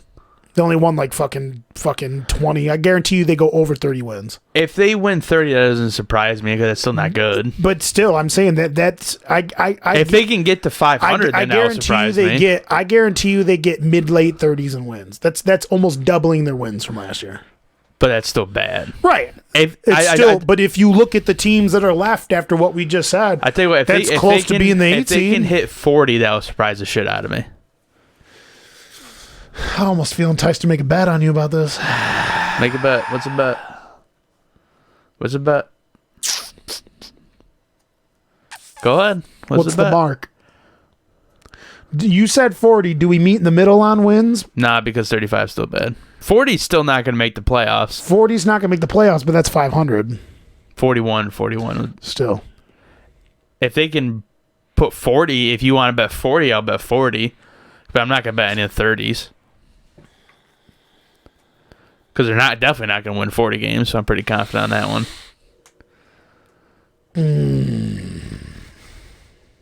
You don't have to. I won't be like, oh, you bitched out on the bet, but no.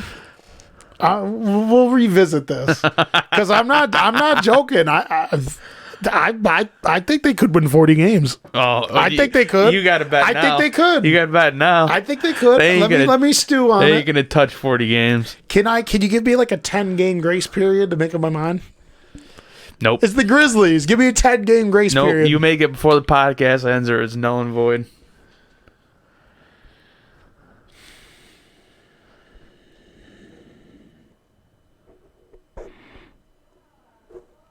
Let me think. How about we move on to something else, and then we'll come back. We're gonna come back to this. But that's my super hot take. That's fucking. But like I've seen Bleacher Report make crazier hot takes. Bleacher Report is ridiculous. But you know what I'm saying? Like people make crazy hot. Max Kellerman will be like, here's my hot take. Oklahoma City wins the championship. Max Kellerman's a fucking idiot. He's never said that. He's dumb as a box of rocks. But I think people are going to be surprised by how good Memphis comes out. I guarantee you Memphis comes out the gates fucking slanging dick. I mean, I don't know if you consider this a hot take, but I don't know, not so hot take is Utah's number 2 seed. I believe that. Utah's got a lot of fucking players. They got Michael Conley now, Mike Conley, too. Bogdanovich. They had that. Yeah, they had the team they had last year with 2 really high-level players now. Bogdanovich is underrated. I tell you, it's fun. I like Mike Conley, but he got way overpaid in that contract. Never made. Never made hometown. Never made an All-Star game in his life, and he got paid for $40 million a year. Okay, so in the West, we said who we thought was going to make the playoffs. Mm-hmm. Who do you think makes it to the finals or the Western Conference Finals? I think it's the Nuggets, and that's your team, by the way. So we're being transparent. That's my squad. But they are like that good to where that's like feasible. It's plausible. Mm-hmm. I wonder. I mean, you would think in that one overtime game, Jokic would have fucking slimmed down. Remember that fucking quadruple overtime game where he played the whole game? Dude, he played like 60-something minutes. 60-something minutes. That That's poor crazy. bastard. That fucking guy has no athletic ability. And he looks like if he jogged down the court and back, he'd be out of breath. He played 60-something minutes that game. He's skilled, man. He was ranked the best center in the league by the GMs. Word. I think. So you think Denver and who? Oh man. All right. I think Denver. I think I know what you're gonna say. I think Denver and the Jazz are going to the finals. I thought you were gonna say the Clippers. Nope. Denver and the Jazz? That would be so fucking random. Because I got Jazz in my 2 seed. I got top 2 seeds meeting in the Western Conference Finals. Okay. I don't want to pick the same team everybody else is picking. I will tell you mine, but after I combat one of yours. No, you go for it. I truly think Denver can make it to the finals, and that's not the one I'm combating. I'm not saying they're going to because they're not my pick, but I think they could. The reason why I'll combat Utah, and Utah used to be my favorite team. I kind of don't have a team now, really. Although, I'm letting everyone know right now that I'm rooting for these Memphis fucking Grizzlies this year. I love all the young kids on that team. But, I think, well, and here's the reason why I'm not picking the Lakers. I'll tell you why I'm not picking the Lakers. I just think Anthony Davis is going to get hurt. Or they're just... Well, he already got hurt. Right. You mean he won't be available for the playoffs? He either won't be available for the entirety of the will playoffs. Drop a triple double out of everybody. Nah. Man, you got him messed up. And then I just don't. I got to see them working together because last year everybody was so high on the Lakers because LeBron went there. What the fuck happened to him? And I know it's different now because they got Anthony Davis there, but I got to see them working together. So I haven't seen them work together yet. I didn't see any of the preseason games, so that's why I'm not picking them. I'll tell you who I got in the finals. Well, who do you got in the Western Conference Finals? I was going to contest. I'm contesting your Utah Jazz pick because they play legit defense, but I question in the half court set how honestly, I'm a firm believer that when it comes to the playoff basketball, it changes. The game changes. It becomes more half court set. And in my opinion, if you don't got a guy that can consistently create his own shot and get his own shot in the half court set, you got to be able to create space in the half court shot and get a shot off because plays don't go to plan all the time. The reason why I disagree, I have some pushback for Utah is their primary shot guy. There's my hot take. Yeah, their primary shot guy, Donovan Mitchell, is the guy that's going to have the ball again. Still young. He's made some big shots, but he could definitely play. He's only 21, 22. He could play his ass off. But I feel like, yeah, they got some spot-up guys, but I feel like Donovan Mitchell won't be able to put him over the top, at least not this year, in the playoffs. I think with the addition of Bogdanovich and Mike Conley, I think they can. Well, like I said, my hot take is the Utah Jazz going to Western Conference Finals. And I believe they actually can do it, it's not out of the question. Right, the team I think your team has a way better chance of going to the finals than that team, though. And that's why I'm picking Denver to go into the NBA Finals is to beat the Jazz. But I think they have a number of guys that can give you 18 to 20 a game that can add up to enough points to where your defense is going to do its thing and hold up the other team to where you can still win those games. They don't have that guy that's going to drop 45. But they have enough guys that can score 18 to 20, 25 or whatever in any given game. I'm listening. Let's see what they have. Let's see if there's any good sites where anyone's predicted what they think the playoff predict teams are going to be. NBA play predictions. I don't know if any of these spots are any good. Let's just see what Breach Report has to say. These are reputable. They're going round by round. They're going round by round. But so let's go back to this. We'll have that. So the two teams that I think are going to go, and it pains me so much because I would love to see LA win, Los Angeles Lakers. The teams that I have going to the finals, if the bracket shakes out the right way. Are you talking NBA or West Conference? NBA, okay. The Western Conference. The Western Conference. We're going to talk about the East next. Okay. But then we're going to go to these playoff predictions, see what they say. Okay.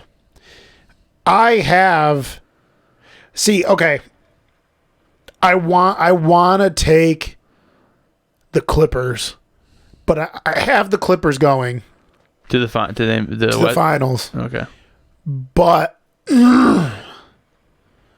I'm worried that if they don't get a little depth down low, I think their starting lineup is going to be down low is going to be obviously Paul George and Kawhi. I think they're really undersized. If they go with the roster they got right now, Kawhi's playing the 4. They got rid of their guy who was 7'7", didn't they? Yeah, and then they're still going to start a 6'8" center and fucking what's his name there, Montrezl Harrell, who's a good player, but he's not.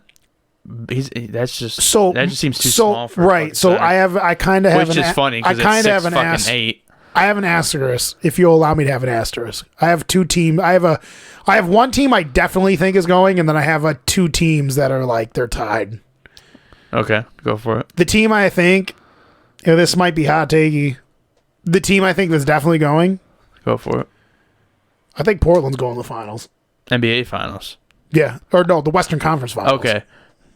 I think Portland's going to West Conference To me, Finals. that's not really. I mean, they're good. They are good. But what sucks is I always root for Damian Lillard. He's Which my I favorite almost player. said at Portland, but I was thinking earlier the Jazz, so I want to stick with the Jazz. But I worry like they'll get to the finals and then be like last year when they got far, and then all of a sudden they just stop being who they were. Like all of a sudden Dame stopped being clutch and shit, and it's like They what stopped the being fuck? clutch in the Denver Denver series, right? And CJ McCollum We willed them to the next round. Unburied them. Or no, did you beat them? No. No, so they did Portland beat you. beat us in 7, and CJ McCollum ended up bailing them out. So I think Portland goes to the Western Conference Finals. Damian Lillard had one good game in that series. I think it was the first game. And then for me, it's a toss-up. Now, I'm talking as if they're healthy. Mm-hmm. For me, I think it's a toss-up between both the LA teams. But I think if Houston, or I think if Clippers play healthy, they can. I think they can beat the Lakers in a 7-game series if they're all healthy and play to the best of their ability. I just like who's guard. Okay, fine. Let's Because- say LeBron decides to play defense. Well, He's got to guard one of those guys. The Who the Lakers- fuck's guarding the other? Well, because you got Who's guarding the other guy? excuse me. Who's guarding Paul George? If LeBron defends Kawhi, who's guarding Paul? Who's that fucker who was best friend? Kuzma? Yeah, Kuzma. I like Kuzma. I like Kuzma, but I think Paul George, if he plays the best ability, would tear Kuzma's fucking ass up. But Paul George is Paul George. That's what I'm saying. I But think people sleep on Paul George. How Paul George can play. how is Harold going to stop guys like Dwight? Dude, they have so much height. That's why I'm torn. It's like I like what they do defensively and offensively. But, dude, the Lakers have all these skilled players. They had dudes knock down threes, and then they got, like, 3 7-footers at the center position that they can just throw at you. No team's got that right And that's because his cousin's is hurt. They would have more. So, yeah, and then East. Let's talk about the East. Go for it. Well, we all know Charlotte's going to suck. Oh, no, Charlotte's got Terry Rozier, bro. Look out. No, they're going to Charlotte's going to suck. as usual. Atlanta is going to be fun to watch, but they're going to suck. Cleveland's going to suck. New York's going to suck. Chicago is going to kind of be fun to watch, but they'll probably suck. Toronto will make the playoffs. The teams I think that are going to make the playoffs are obviously Milwaukee. I think Boston will. I think Philly will. I think the Heat will. I think the Pacers will. I have Brooklyn in there. Call me crazy. And I have the Pistons in there. The Pistons can make it. Call me crazy. If there's one team that we think should make it, I wouldn't be surprised without Kevin Durant if Brooklyn didn't make it in. The only reason why for me Brooklyn's definitely going to make it in is because that conference is so weak. They're gonna. They got a few really good teams, but without Durant, that team still only wins 40 games, 40 something. They don't. I guarantee you, Brooklyn without Durant doesn't break 50. Yeah. I think without Durant, they're not going to break 50. I think they'll be like Let's take a look at the a roster. 5th or a 6th seed. Remember, they got DeAndre Jordan. Right. Their starting lineup's going to be Irving, Dinwiddie, Karis LeVert, DeAndre Jordan, and whoever's going to play power. I don't know who the fuck's going to play forward for him. Jarrett Allen. Jarrett. Yeah, but he's a center. They going to play He's a power Jarrett forward. Well, he played center last year for him. Yeah, they're probably going to stick him power forward. Which is weird because they're just going to probably have them both just twin tower and gobble rebounds and defend. Which with that team, once Durant comes back, that's all you really have to do. Which is DeAndre Jordan's game. Right. He scores 10 points but gets 35 fucking rebounds. But that's a team without Durant that I could see might not. If it was a little more powerful and it wasn't more top heavy. I have him in the playoffs because I'm not impressed with like the bottom half. Yeah, like the top 3 the Bucks are going to be number 1 again in my opinion. And then you got the 76ers, or you can either put that's really, I mean, Boston, they're good, but they're not going to be that good. I still have Toronto going to the playoffs. Yes. But actually, it's just a top 2 powerhouses. Pacers are still good, but teams do you think could make a run for the A seed? Washington has such a talented backcourt that they'll probably make it. But if they're all healthy. John Wall is hurt. He's gonna be hurt for like the year. Oh, he's gonna be hurt for the year? Yeah, I think he tore his Achilles. He tore his Achilles. I'm pretty sure. He tore his Achilles. I'm pretty sure. Let me check real quick. But can I say nobody? We got to pick somebody. They're all trash, though. You know the team that I think might have a shot at making it into the playoffs? There's two. If you had to pick a couple or one of them. If I had to pick Chicago or Atlanta. Ooh. Chicago or Atlanta. Definitely not going to Atlanta. Atlanta's got a lot of good young players. Trey, whatever his face is, scores 20 a game. Fucking that Collins kid's really good. They added players. They got some 3-and-D guys, but Chicago's going to be sneaky good in the East, I'm telling you. That Kobe White kid running around, zoom, zoom, zoom, like the kid on The Incredibles. He's got to be good, though. Yeah, he tore his Achilles and got Achilles surgery. So, yeah, I think he's pretty sure he's done for the year. It's the same thing that Durant has. Who do you think wins MVP? And I have a hot take about the player that I think you might say. Out of the whole league? Who's going to win MVP? Who wins MVP? Jesus. I don't think I'm not going to pick Jokic because I feel like that's who you think I was going to say. LeBron James wins MVP, but that's not who I'm talking about. My hot take. Okay, I was going to say that's not really a hot take. Scroll down a little bit. Who we got? Don't make me go off the reservation and pick fucking John Morant, bro. Okay, that's what would you do? You went to a different one. What would you do if John Morant just comes out 25-12 and they make the playoffs? You just shit a brick. Yeah, then apparently I would, if you made the bet, then I'd owe you something. Right. But they're not going to do it. We're going to come back to this, don't worry. They're not going to do it, so I'm not worried. I think it's going to be Giannis. I have Giannis being the MVP. And that's my hot take. That's your hot take, Giannis? No, it's about Giannis. Oh, boy. Tell me if you think it's a hot take or not. If Giannis... I don't know how to phrase this properly. I think there's a chance Giannis never wins a championship. I said that to Big George the other day, and he disagreed with me super hard. You want to know why? I called Kawhi getting in his asshole last year in the playoffs, and Kawhi got into his asshole, dick and fucking fist, all the way up to the fucking forearm. And Giannis, with no lube, just went. And Giannis can't shoot. He can't create a shot. He can't shoot. If you get in his fucking asshole, dude, you're gonna stifle like 30% of his fucking. You want Giannis? You want Game 7, game on the line? You want Giannis up top, fucking shaking and jiving and throwing a fucking shot up? No. Like, no. He's never going to be that guy. He has not developed a jump shot. He's going to be 26. Does he stay on the Bucks his whole career? I think he stays on the Bucks his whole career because they can pay him the most. And I think he's one of those dudes that's like, I'm super loyal, just stay with his team his whole time.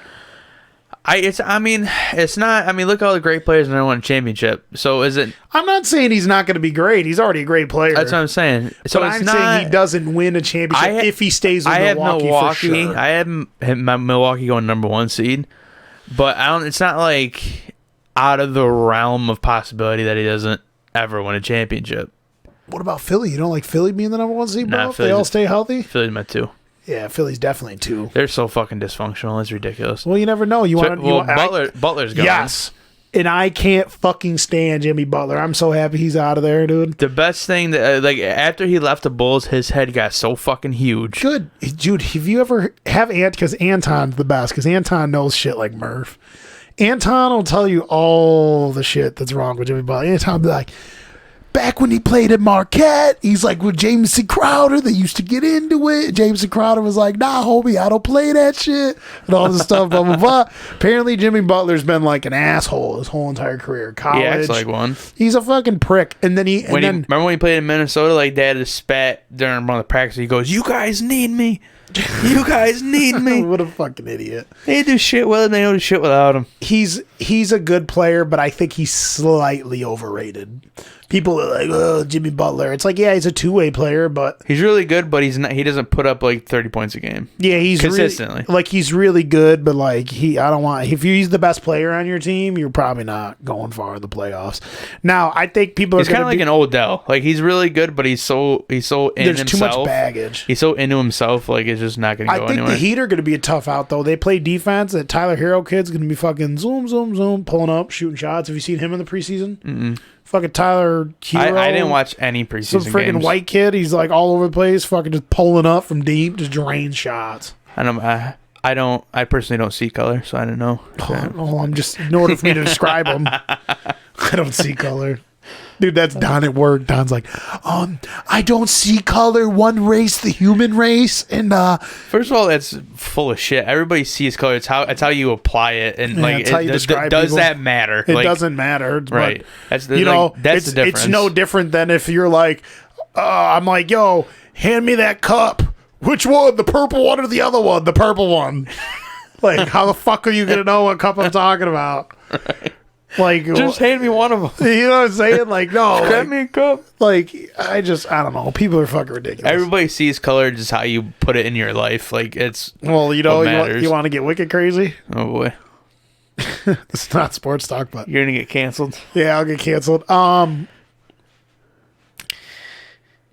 Now, with us being, like, I would like to think we're more intelligent than we've ever been. We know to treat each other fucking properly for the most part. Contrary to properly. Some of us do. Everyone thinks that, like, there's, like, a fucking race war going on and shit. I don't buy that shit. That's all the crazy people.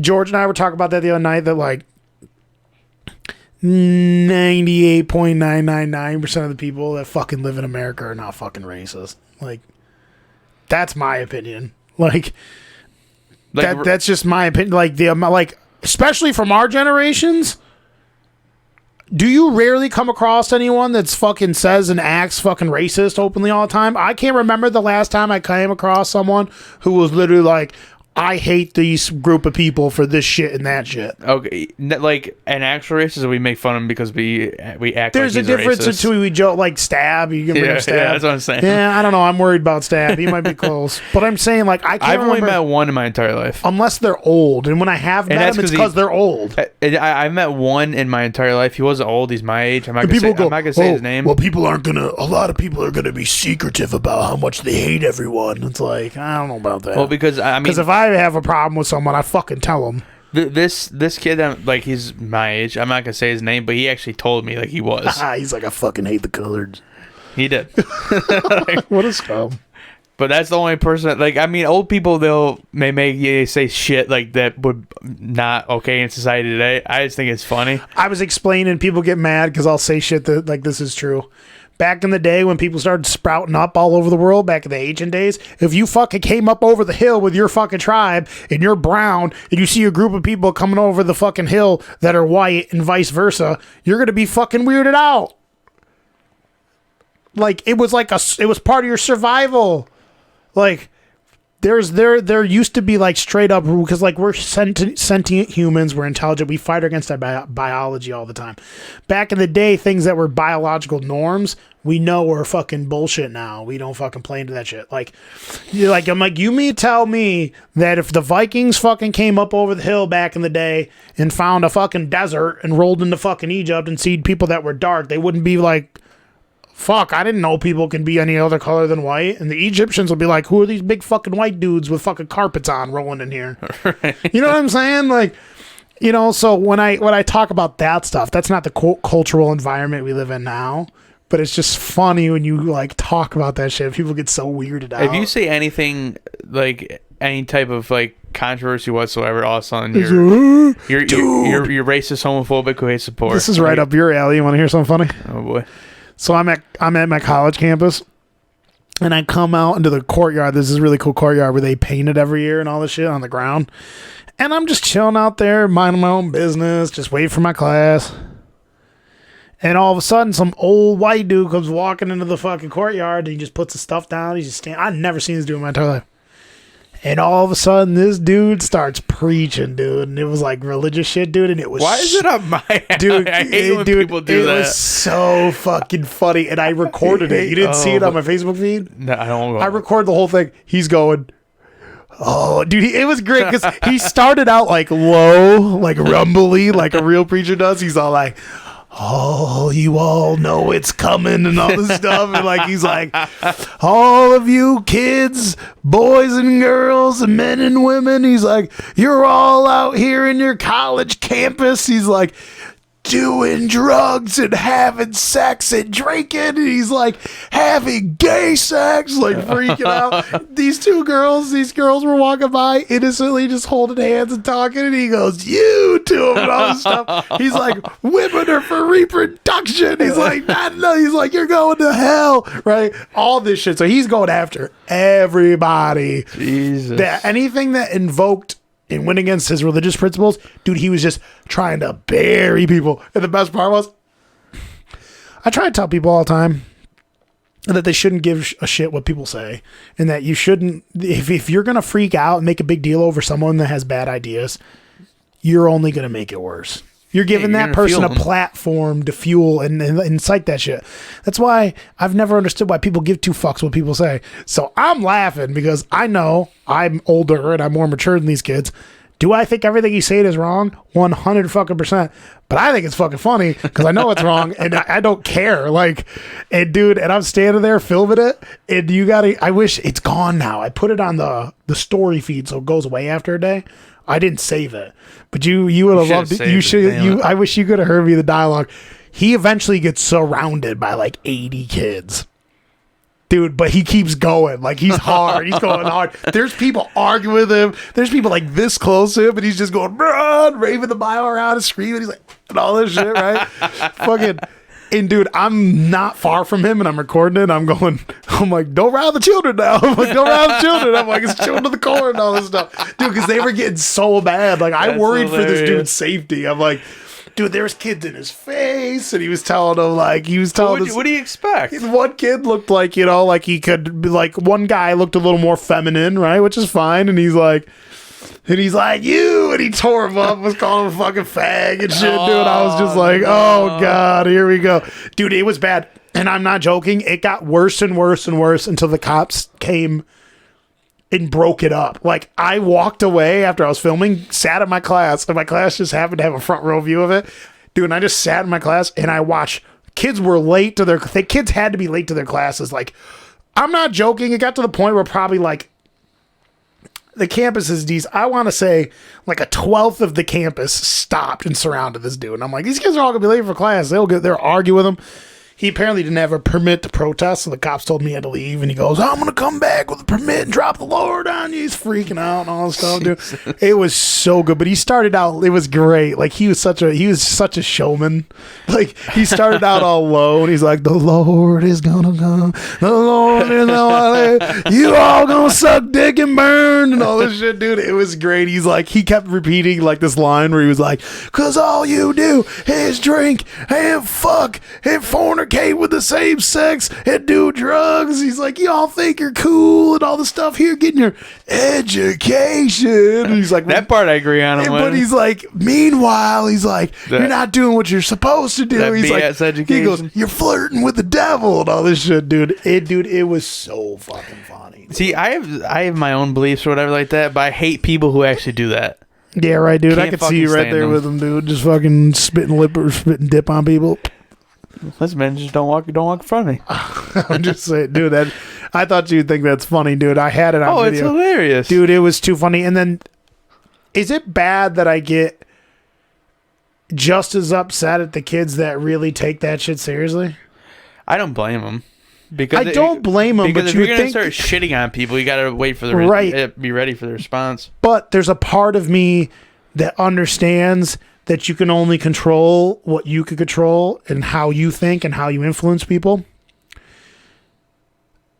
I've never understood the people that get so emotionally fired up over people saying dumb shit. Like, we know it's wrong. We know he's a fucking idiot, but we live in a country where you could say whatever the fuck you want. Let him say whatever the fuck he wants. You know what would be the ultimate thing? Is if everyone just fucking kept walking by him and ignored him. He would fucking stop talking after 20 minutes and leave. Like, he wants you all to fucking get around him and be angry and shit. But, I mean, at the end of the day, like, you have the right to say what you want, but people have the right to return wherever they want back to you. I just think they're doing a disservice to themselves by really freaking out that much and stressing themselves out over some dumb dude's opinions. And at the end of the day, if you want to sit there and say all this other shit, you got to be ready for the backlash. This guy obviously didn't give a fuck because he's crazy. Dude, it was fucking awesome. I was laughing. Everyone thought it was weird because I'm laughing. I was sitting. Everyone else was pissed. I'm laughing. I thought it was fucking funny. I didn't want it to stop. I was like, yeah. Well, like, You were probably fucking cheering him on. Dude, not like I was cheering. I wasn't cheering him on. That's hilarious. But I just thought the whole situation was hilarious. I just thought the whole thing was fucking funny, dude. And he was like classic. He's just like fire and brimstone. Like he had the preacher voice going. I was dying. And obviously, I'm not religious. I don't give two fucks. Maybe I should have helped him out, peed on his leg or something. Because everyone thinks I'm a fucking Satanist and shit. I think that shit's fucking funny. I mean, it's not out of the realm of possibility. It's not like a hot take. Everyone or anything thinks that like I'm a fucking dark ass satanic weirdo. Listen, man. The only thing I'm saying is that if I got interviewed after they found the stash in the side yard, and they asked me if I was surprised, I'd say no. I wouldn't hurt a soul. Well, souls don't exist. I wouldn't hurt nobody. Yeah, you're not satanic. Satanist, I mean, excuse me. Yeah, but have you seen the show Lucifer on Netflix? No. It's a wicked good show. You never seen it? No. I think you'd actually like it. Dude, All right. Lucifer's this show. It's like a comedy/crime show where the devil decides to leave hell and live on earth because he's like mad at his family or some shit. So Lucifer leaves hell and he's in like this good looking like English cat's body and he becomes like a fucking big time celebrity / like club owner and shit. And eventually he somehow gets intertwined with doing detective work with some hot ass detective because he has superpowers because he's a fucking angel, right? So like he can like read people's minds and make them fess up and he's got power. So like he somehow helps this detective solve a case. And since he can control people's minds and he's having fun doing it, he like gets the DA to let him stay on as like an assistant detective. And he's just running around as Lucifer. He's just running around helping this cute chick solve crimes. And it's a really good show. What a fucking weird concept. Dude, it's a good show. And the best part is he like, I don't want to spoil it too much for anyone that's going to watch it or whatever, if you decide to watch it, but he's starting to have complications where his powers are starting to wane and he's starting to like kind of become human as a side effect of actually being on the earth. Like he's invincible, right? But for some reason, I'm not super far into the show. Like I'm in the second season. For some reason, when he's around the detective, and I think it's because he cares about her and it's a human emotion, he's vulnerable. Like if he's not around the detective, you could fucking shoot him in the face and he just fucking fall down. You think he's dead, you get back up. But when he's around the detective, he got shot in a shootout when he was with the detective and he almost died. He almost bled out. So like for some reason when he's around humans that he's emotionally invested in, his powers start to wane and shit. He's not as powerful. It's weird. It's a good show. But yeah, and like all his siblings, like fallen angels, are always coming down to earth trying to get him to come back to hell and trying to fight him and shit. It's pretty funny. That's hilarious. It's a good show, but so what team do you think out of the East what two teams do you think are going to make it to the Eastern Conference Finals, and what team do you think goes to the finals? The Bucks and the Bucks. Sixers. Yeah, I think this year, anyways. I think it's cut and dry. Well, is Durant slated to come back for the playoffs though? I don't think so. No, He's done for the year. done for the whole season. I think they said he might be around towards like the very tail end. How do you feel about signing Durant, who's 30, to a long contract like that, and not having him for a year? Well, how long was the contract? What was it, like 4 years, 5 years? 4 years. That's But not really a it's long max. contract. He's 30 right now. It's funny because they paid His him. game translates to being old, though. In my They opinion. paid him that much money, and he's gonna be hurt this year, We got and he's 3 really years. not gonna play. So they got him for 3 years and that kind of money. But it's gonna bring you more money. Plus, it's gonna because now they think you can actually win, especially since you made the playoffs last year. But I mean, it's just one of those things where the Brooklyn's got to spend money somehow. They got to give the team a chance to win. Spend money somehow. They got to give the team a chance to win. What team in the playoffs out of the ones we said are going to make it do you think would make some noise outside of those two teams, though? Now, remember, Durant's not in there. I think it's the Heat. Thanks to the Heat. Yeah, I think it's the Heat can make some noise. The Heat are going to play defense. They got guys that hit threes. It's Heat or the Pacers. I was torn between the Pacers or the Pistons. You like the Pistons? Not big. I'm not too high on the Pistons. Well, Pacers got played. again, you said outside of those two teams, so I got to Right. pick somebody. I retract the Heat. I say the Pacers. See, I was going to go with the Pacers, the Pistons. We got Derrick Rose, Blake Griffin, Andre Drummond. Derrick Rose. Overrated. I mean, I will argue this to the day I die. I really don't hear like. Dude, he should have never have won the MVP. Oh, I agree on Dwight that. Howard. I agree. Everyone, with you're the only one that agrees with me. I mean, Dwight Howard. Do you think won that MVP? He should have won it that year. The year Rose won the MVP, I know LeBron James did way better than him. Dwight Howard had like 23 points, almost 15 rebounds. He's blocking 3 fucking shots a game, and he fucking brought that team to the Eastern Conference Finals or the finals, some shit. Eastern Conference Finals. Yeah, they lost to the Lakers that year. No, they went to the Eastern Conference Finals. I think they lost to LeBron. Yeah, I think LeBron Orlando. should have won it that year. What? Okay. But yeah, I think either the Pistons or the Pacers.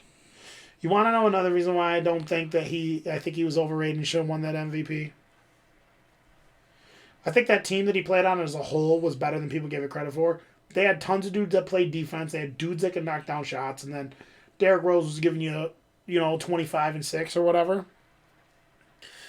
The reason why I didn't like him winning the MVP is because, dude, there's like 8 other dudes that do what he does every year. I'm talking about Derrick Rose. 25 points, yeah. Every year there's 8 other guards that give you 25 points and win you games. I think the only reason why I got the MVP was because the Bulls hadn't been good since Jordan, and it's not so much that they won like 50 games and made the playoffs and made a run. I think it was because of how flashy he did shit. They won the 50 games. Everyone was excited about the Bulls, and like, let's be honest, when he was healthy, he was an exciting player to watch. Like, he couldn't shoot to save his life, contrary to probably he couldn't pass to save his life. Was a below average defender, but his acrobatic drives to the rim and his dunks and all that stuff was fantastic. Like, he had tons of crazy drives and dunks that year. He had a lot of he had the most exciting layups. Yeah, like and flipping, and layups. Top of the backboard. Obviously, layups aren't exciting, but if he made him look exciting. But yeah, I do agree he shouldn't have won the MVP. Yeah, right, dude. Just like Steve Nash should have won those MVPs. I think he should. I think he deserved one of them. Steve Nash wasn't part of the system. Steve Nash was the system. He was. I'm a big Steve Nash fan. When Steve Nash left that team, they went from winning 60 games almost every year to winning 20-something. I'm pretty sure Amari Stoudemire left. I'm pretty sure. No, Nash.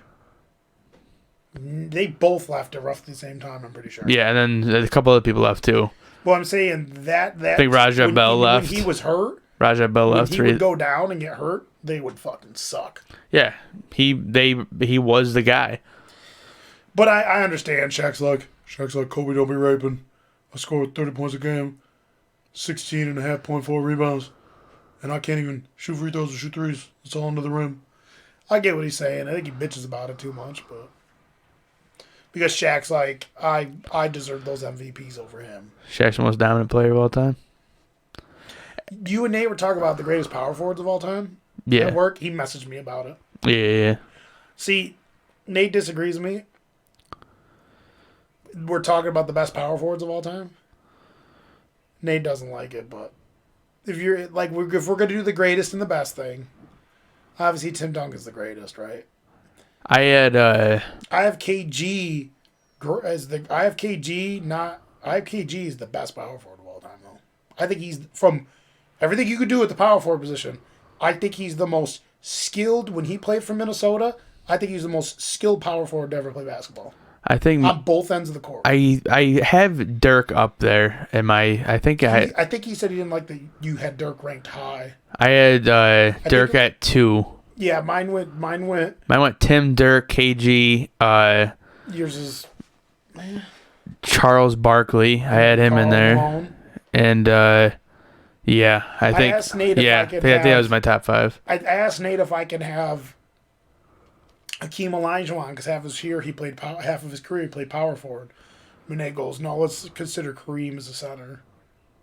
So I had Duncan, I had Garnett, and then I told him that I had Duncan, Garnett, and then I think I put Malone third and then Dirk, but I said that I feel I can make the case that I could put Dirk third because Karl Malone never won a championship. Dirk had tons of playoffs wins and fucking willed a team to a championship. Yeah, he. So now, but hindsight, those guys were very good. They had a lot of talent that a lot of people don't remember. Yeah, in hindsight, though, I still think Dirk's the third best power forward of all time. I had him as my second. Like it's fine. it's like The it's reason why I can't put him second is because there is prolific as he was offensively, he had deficiencies. I started him off as my best, and then I kind of peeled back on it and had Tim Duncan up there number one. And then Charles Barkley by default is fifth. He would Charles Barkley. People don't respect Charles Barkley enough. God damn it. I respect Charles, but I have a love-hate relationship with Charles. And it's not so much with what he did on the court. Charles is an animal, right? He's a piece of shit. I just don't like spit on kids. And shit. Yeah, I don't like his take on things like Charles Barkley tries to act like he never fucking team hopped and wasn't ring chasing and shit. You wouldn't have played on 4 fucking teams if you weren't fucking ring chasing. Well, he got traded once or twice. I do know that. Just saying, pretty sure anyway. But who would trade Charles Barkley? He got traded. Who the fuck did he get traded for? I can't remember. I'm not even gonna bother. But yeah, so like if I was talking best, I will never waver from it. Big ticket. Kevin Garnett was the best power forward from a skill standpoint. When he was young, he would give you 25 a game, 13 rebounds a game, 2 to 3 blocks a game.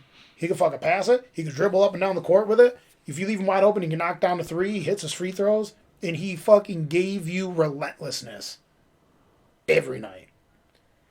I'm not joking. Kevin Garnett, when he was young, I would have been intimidated to play against him if I was. I would have been intimidated to play against any one of those guys. Well, no, but I mean, if you were a player, honestly, it's rare that I ever say I would be intimidated by anyone, even in real life. I only know a few people that I'm intimidated by in real life, right? If I was a player when Kevin Garnett was young, I would have been fucking intimidated to play him. He's fucking scary, dude. Yeah, and he would actually try to fight you. Ben Wallace. I would have been intimidated to play against Ben Wallace. Ron Artest was another one of those dudes that would just try to fight you. Not that Ron Artest's play was out of this world, but he just tried to fight you all the fucking time. Don't even get me started about Ben Wallace, how he's not in the fucking Hall of Fame yet. Shit's trash. Well, I gotta look up his career stats. Dude, go. He's like a 2 or 3 time defensive MVP. Fucking crazy rebound and blocking stats. He's only 6'8". He wasn't a good offensive player, but I feel like when you're one of the best defenders of all time and you're 6'8", you have to be in the Hall of Fame. Dennis Rodman. Dennis Rodman's in. He scored like 8 points a game. Yeah, Dennis Rodman's in. He's got 50 fucking rebounds. You want to hear something wicked crazy about him?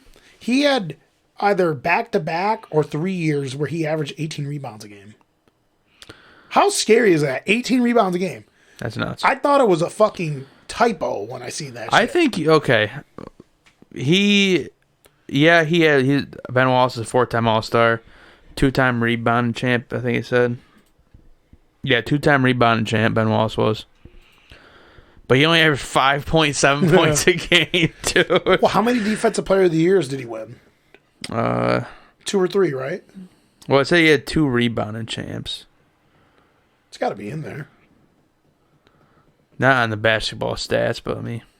Patriots are already winning 17-0 against the Jets. Well, they were just winning 10-0. What the fuck happened with 17? Yo, how nasty is this Patriots defense, dude? They're fucking ridiculous. Yeah, look at this. Oh, well, there goes Le'Veon Bell. Get him, Bell. Get him. Oh! Le'Veon Bell. That was just piss poor tackling. It's a shame Le'Veon Bell's being wasted on the Jets. He's so good. He is 1-time All-NBA defensive second team, 5-time defensive first team. I see he's an All-NBA third team twice, second team 3 times, 4-time All-Star, 4-time defensive player of the year. 4-time? That's crazy. I thought it was 2 or 3. 2002, 2003, 2005, 2006. You want to hear a wicked crazy NBA stat? blocks leader. I thought I tagged you in it, but it was months ago. I found this kid that does this, and I know people are like, oh, analytics. You're one of those analytics guys. Oh, fumble. There's certain... I had the Patriots defense, too. Really? Yeah. Oh, look. You might have more points than that. Send it. Take it to the house. He's going to get there. Who are you playing? Oh, it's only my other league that I was... Still, that's points, dude. You know what's funny, though? I had to start a different running back because the rest of my guys are on bye weeks, and I started Chris Edmonds. Well, dude, I've been scrapping for scrapes. I'm salvaging. Edmonds is second. what was It's it? you that has Chris Edmonds? A backup running back, and he ended up going for 3 fucking touchdowns for me. Let me pull this shit up. Let's take a gander. I was gonna say, I forgot what I was gonna say. There was something I was gonna say to you. Oh, I found this kid that shows you like wicked crazy analytics that are like real from shit that's gone on over the course of the time in the NBA. Have you ever actually looked at how good those Pistons teams were from when we were kids? How good they were with Rip Hamilton and all those guys? You talking about like early 2000s? They're deep. Yeah, they're fucking nuts. But you have no idea how good they were statistically. Like when you see it, like you won't even fucking believe it. I'll find it and send it to you. So this kid makes these charts where he shows you like crazy. You gonna get the dub this week? Where do I go? Yeah, I'm gonna get it. Where do I go to matchup? Yeah, matchups up Where's the top. matchups? Full schedule. Right down above your current matchup. Why can't I not see it? It's right above the score of your current matchup. It's full schedule. Oh shit.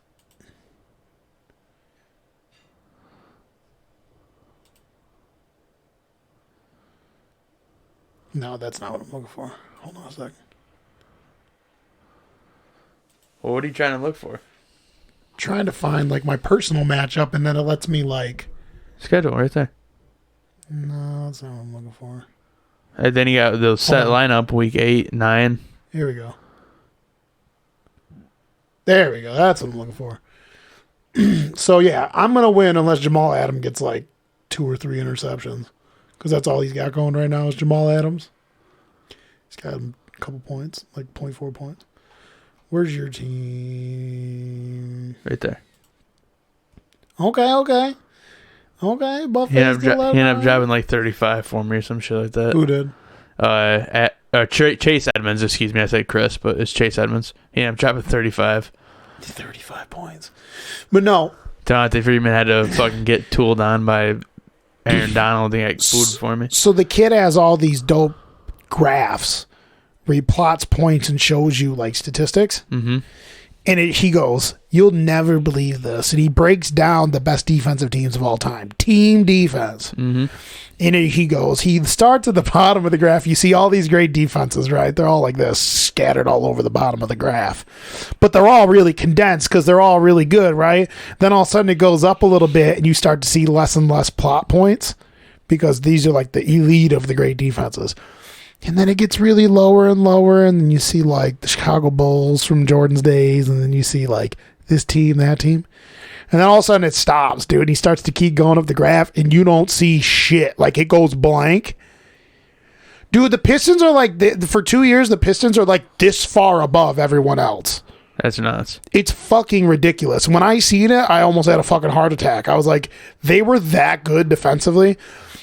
I'm going to try to find it, and I'm going to send it to you, and you'll see a couple wild fucking stats. Like, you know how good Harden was last year? Wait till you see some statistic on, like, production or something. Like, Harden's, had one of the top 3 scoring seasons of all time or some shit last year, and they plot him up there. There's only, like, 2 dudes ahead of him. But, like, when I seen how good the Pistons were for 2 years, dude, you don't even understand. Like, it doesn't look real. And I'm like... I knew when I was a kid that when we were in high school they were that good, but like when you see it statistically, how good they only won the one title, right? They won. They either won 2, and they either went to 2 and split 1, or they went to 3 and won 2. I'm pretty sure they only won the 1. They went to 2 and won 1. I think it would be under Chauncey Billups' thing too, because he was in that squad. Chauncey Billups. It was when Mr. Big Shot.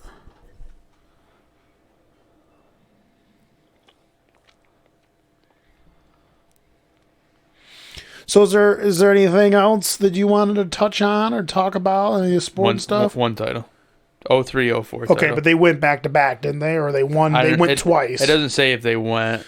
Okay, I think they went twice. Yeah, they or did they? No, I don't know. I thought they went twice and lost one of them. Could have been because let's see, 03, 04. That was his second year, and yeah, well. Let me look. Yeah, look it up. See if you can find it. That Rasheed Wallace, Ben Wallace, Richard Hamilton, Tayshaun Prince. I'll look it up right now.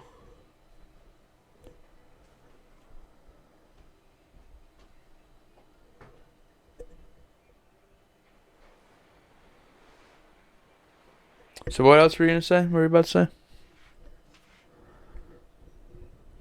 I was going to ask you, is there anything else that you're excited for? Football, baseball stuff? There's food down there, you guys. You told us. Is there anything else sports-wise? Like, what about any fights coming up? You excited for Masvidal and fucking... That fight is... We're going to go out for that one. Yeah, it's going to be a lot of fun. Yeah, so in 2004, they just won that one. Because the Bad Boys won them back-to-back. That's what I was thinking about. They won in 98 and 89 and 90. Then the Pistons won 2004 when we were in high school. Well, with football, I'm going to have to see some consistency to get excited like too much about my squad. But I'm really excited about basketball. Yeah, I'm excited about basketball too. George said he's not. I guess we'll close with this. George said he's not watching basketball this year because of everything with the China shit. Because he's like, the NBA is spineless. Well, they are. Yeah, I mean, I get what he's saying. Are. I mean, it's very easy to make a stand when you have nothing to lose. When you have nothing to lose. It's very easy to go out and protest whatever you want to protest, which I have no problem with you doing that. But it's very easy to do it when you have nothing to lose. But then when you have something to lose, like your money, now all of a sudden you clam up. Yeah, dude, it's weird. And then, of course, LeBron's got to open up his mouth and try to say a dude that's highly educated on a lot of things, and that situation is not educated. Lost a lot of respect for LeBron. Lost a lot of respect for a lot of those guys. But you see, he tried to backtrack, though, and be like, oh, it's because we were over there. Well, then why didn't you say that in the first place? He said if that after, was the actual case. It wasn't the exact quote. I have no problem. Right. I have no problem with the he wait a little while. He tried saying that he said that shit because they were over there at the time when he said it, and he was worried. No, it's not like, like anyone that doesn't think, anyone that really thinks that the people of Hong Kong don't have a right or shouldn't feel compelled to fucking stick up for like not being fucking treated like the rest of China does. I did not know this. This is something I didn't know, and I know a decent amount about history. George told me that Hong Kong is a province of China. It's not governed the way the rest of China is. And that's why that's happening. I did not know that. I didn't know anything about that until like this shit started happening. I did not know that. Which is it was the amazing thing to me is those guys are walking through the streets with their American flags, and Nate showed me this clip of some dude. He goes, "Down Trump, don't give China nothing, China asshole." That's fucking funny. He was China asshole. That's fucking funny. But yeah, so I don't know. I don't really care. Like, China's a huge market or whatever. But I personally think the players that are trying to say Maury should have kept his mouth shut. And all those players, they're probably just saying that because they're thinking about their pocket. And I get it. You can lose a lot. You can lose a lot of money. About their pocket. It's like I said, very easy to take a stand when you got nothing to lose. Then when you got something to lose and you claim to fuck up, just kind of shows you. Shows what you're really about. How about this in closing? I like making bets, so I'm going to make this bet, even though I'm probably going to lose it. I'm going to lose it. 100% going to lose it if you're about to make the one. If the Grizzlies win 40 games, they'll still not make the playoffs if they win 40 games. Because there's going to be a bunch of teams. I'm not talking about making the playoffs, just 40 games. If the Grizzlies can win 40 games in the West, how much is your bottle of George Dickel? It was like 35, I think. Okay. Well, the win. Okay, so if the Grizzlies win 40 games, you owe me an equivalent. Which, what, Maker's Mark or something? About the same Maker's price. Mark and George Dickel about the same. About the same price. Okay. Yeah. How about this? If the Grizzlies win 40 games, you owe me a bottle of Maker's Mark. If the Grizzlies don't win 40 games, I owe you a bottle of George Dickel. Deal. We should do it like the gypsies do. You spit in your hand and then shake hands. Yeah, no, we're not gonna do that. The Lord will be 23-0. 23-0. Oh, they just scored again. Looks like Sonny Michel scored a touchdown. Do you, in closing, anything else that you're excited about? Anything you wanted to talk about, or anything you wanted to say about football or basketball? I mean, we're really excited about the NBA. Personally, I'm not that. I don't freak out over football anymore the way I did when we were kids. Do. I love football. I know you so guys. much. I know, and Great I get sport hit of all time. I get hate for this. I watch more soccer now than I watch NFL. That is, man. Not everybody can be grown men. Right. Not everyone can be grown men. But yeah, I'm wicked excited for NBA. I watched NBA my whole entire childhood. I loved it. In high school, used to watch the Jazz and the Lakers games Because it was still every real basketball. single It was night. still real dude. basketball. Jazz and Lakers games. You get- Back when the Jazz had Deron Williams, Carlos Boozer, Meadow Core, Andre Karolinko, and Yes. Kobe was just balling It on was still real dudes. basketball in the early 2000s. Yeah, dudes to just like dunking on I think it dudes. was to like 2006 or so. And then I got away Maybe from it. maybe 2000, maybe a little later. But I got away from it, but now I'm back like an NBA again. I'm back like in the NBA again, man. I really this am. is, man, Jokic, greatest center of all time. How many games are they gonna win? You said they're gonna get the 1 seed, I right? did say they're going to 1 seed. 60? They're going to be pushing 60, I believe. Yeah, right. They'll be pushing daisies when John Morant comes to the court, bro. And so John Morant's going to twist it, break a nail, and I'm not joking. Nah, I do like John Morant. Let's keep it a buck. The way I felt so adamantly about Pat Mahomes coming out of college is how I feel about John Morant. Let's talk about that for a second. Oh, here we go. Because this dude's going to act like he knew some shit. When Daddy... I don't care, because you can say what you want to say, but who's the one that picked Pat Mahomes? Who's the one that told everyone? You didn't tell me. I don't remember it. Nate remembers it, so I'll take it. I told everybody, I'm going to take Pat Mahomes and start him all season. Silvani looked at me like I was retarded. He goes, Silvani does that. He goes, shh, it leads back a little bit. Silvani looked at me like I was nuts. I go, okay. And I straight up told Mike in his office, I go, when all you motherfuckers are spending $15, $20 on quarterbacks, Daddy's going to wait till the end. I'm going to slide in there and steal that Kermit the Frog motherfucker. And what did I do? The Money League, I got him for $1. Keeper League, I got him for $2. That's all I got to say. If all you dudes do so, and then you want to know what you got on me about this? He sometimes I'm upset because he's inconsistent right now. But if I do recall, after in the Keeper League, after I had Pat Mahomes, and I'm like, you can start 2 quarterbacks in the Keeper League. Mm-hmm. My team was filled except for I didn't have a backup quarterback. Okay. And remember, I spent my last $30 on Deshaun Watson to get him in the Keeper League. I don't know. I spent my last $30. I overpaid for him because I'm like, he's going to be good. Okay. I overpaid for him in the Keeper League because I'm like, I can fucking start 2 quarterbacks. And then guess what? I took my last pick? Lamar Jackson for $1. Now I'm sitting pretty. But I, like you, your team's really injured, isn't it? A couple guys were injured. I what was it? Trubisky was injured. I had to take Trubisky. He was injured, and then Cam Newton was injured, but I have 5 guys on bye week this week. I'm 3-3 right now. I'm also 3-3, and I'm holding it together. My team, my whole bench is just injured. Back to the Pat Mahomes. So back to the Pat Mahomes things. Say what you need to say. I remember specifically when Pat Mahomes. You mean Pacifically? Yeah, that made me laugh when I saw that post. Pacifically, well, Atlantically. Indian Ocean, I got a.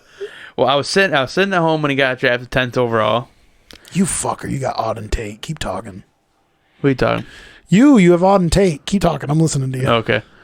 I'm probably going to be dropping him soon. Cool, drop him. I'll take him. But I was sitting at home, sitting in my chair. Pat Mahomes got drafted 10th overall. And I turned to whoever's in the living room with me. Forgot who was there with me. And I said, this kid's going to be good. That's what I said. And I said something to you, and you actually agreed with me, you motherfucker. Okay, but that's fine. But all I'm saying is this. Now, I wasn't as high on him as you were. I'll admit that. Not nearly as high. I shit you not. I said he was going to be good, Listen, I shit you not. I don't know if I ever believed in anything more in my whole entire life than him being as good as he is. Matter of fact, remember the season he sat out his rookie year? After the Chiefs played the Titans in the preseason, I was like, dude, he fucking he shredded the Titans in the preseason. I'm not joking. If I was in the Bengals war room and I was helping them make decisions on drafting players that year, they would have all been like, we're thinking about taking John Ross with a 9 pick, a kid who's built like a 16-year-old next door neighbor's daughter who can't stay fucking healthy. Oh, he runs real fast. That's real cute, but he never stays on the field. I would have fucking lost my mind, and I would have been like, they would have thought I would have had a conniption fit in there. We could have drafted Deshaun Watson or Pat Mahomes. Yep. And we draft a wide receiver when we did not need a wide receiver. We had AJ Green, Tyler Boyd, all these other young wide receivers. We had a good tight end. I'm like, why? The only pick that I would have been okay with that wasn't them was the fact that McCaffrey got picked by Carolina right before us. And the reason why I wanted Christian McCaffrey was I knew we weren't going to take a quarterback because we're stupid. We're going to fucking... Christian McCaffrey's the guy I was concerned about. I was like... I thought it was the rest running back. See, I can't remember what other running backs were picked in that draft. Fournette and somebody else. There was another dude that everyone liked. McCaffrey is good, but I was like, one. I don't know if he can run between tackles, but he's doing just fine. Right. Obviously. So... I'm not joking. If I would have been in that Bengals war room and they would have told me to fucking kick rocks, I'm picking Matt Mahomes, I would have literally started applying for new jobs the next day. They would have had to fucking escort me out of that bitch. I would have been freaking throwing my notepad. Like, I'm not joking. I've never believed a player was going to be as good as he is than him. And you're right so far. I'm good at I don't watch college football, but I watch the game tape like a weirdo at nighttime. I've picked so many kids that were going to be good. Fucking Cooper Kupp, Christian McCaffrey, Jamal Adams, fucking Pat Mahomes, Deshaun Watson. I was well, a lot of these guys, a lot of people were picking to be really good. But I've just picked so many guys I thought were going to be good. There's a couple other kids we were talking about the other day that I said were going to be really good, and they ended up being really good. I can't remember who the fuck they were. It's such a shot in the dark, though. But I'm pretty damn good at it. Like the Cooper Kupp pick, no one believed me about that. Cooper Kupp's very good. I said Cooper Kupp was going to be really good. No one believed me on that. And now I tried to make a trade for him at some point, and they shot me down.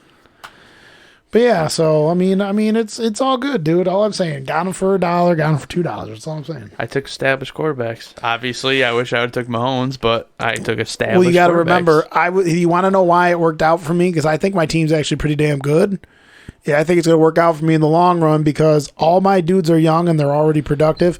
I took a chance, and I accepted. We're gonna wrap up. I took a chance drafting this young ass team, and I was willing to eat shit until they got good. I went in the draft being like, I'm gonna draft, and my team could possibly be bad for 3 years, but we're pretty decent. Daddy won last year. I'm gonna win this year. It's all good though. I'm gonna be in the runners to try to win. But do you want to put out a plug out there? We're gonna get in sponsors and shit. You put out a plug.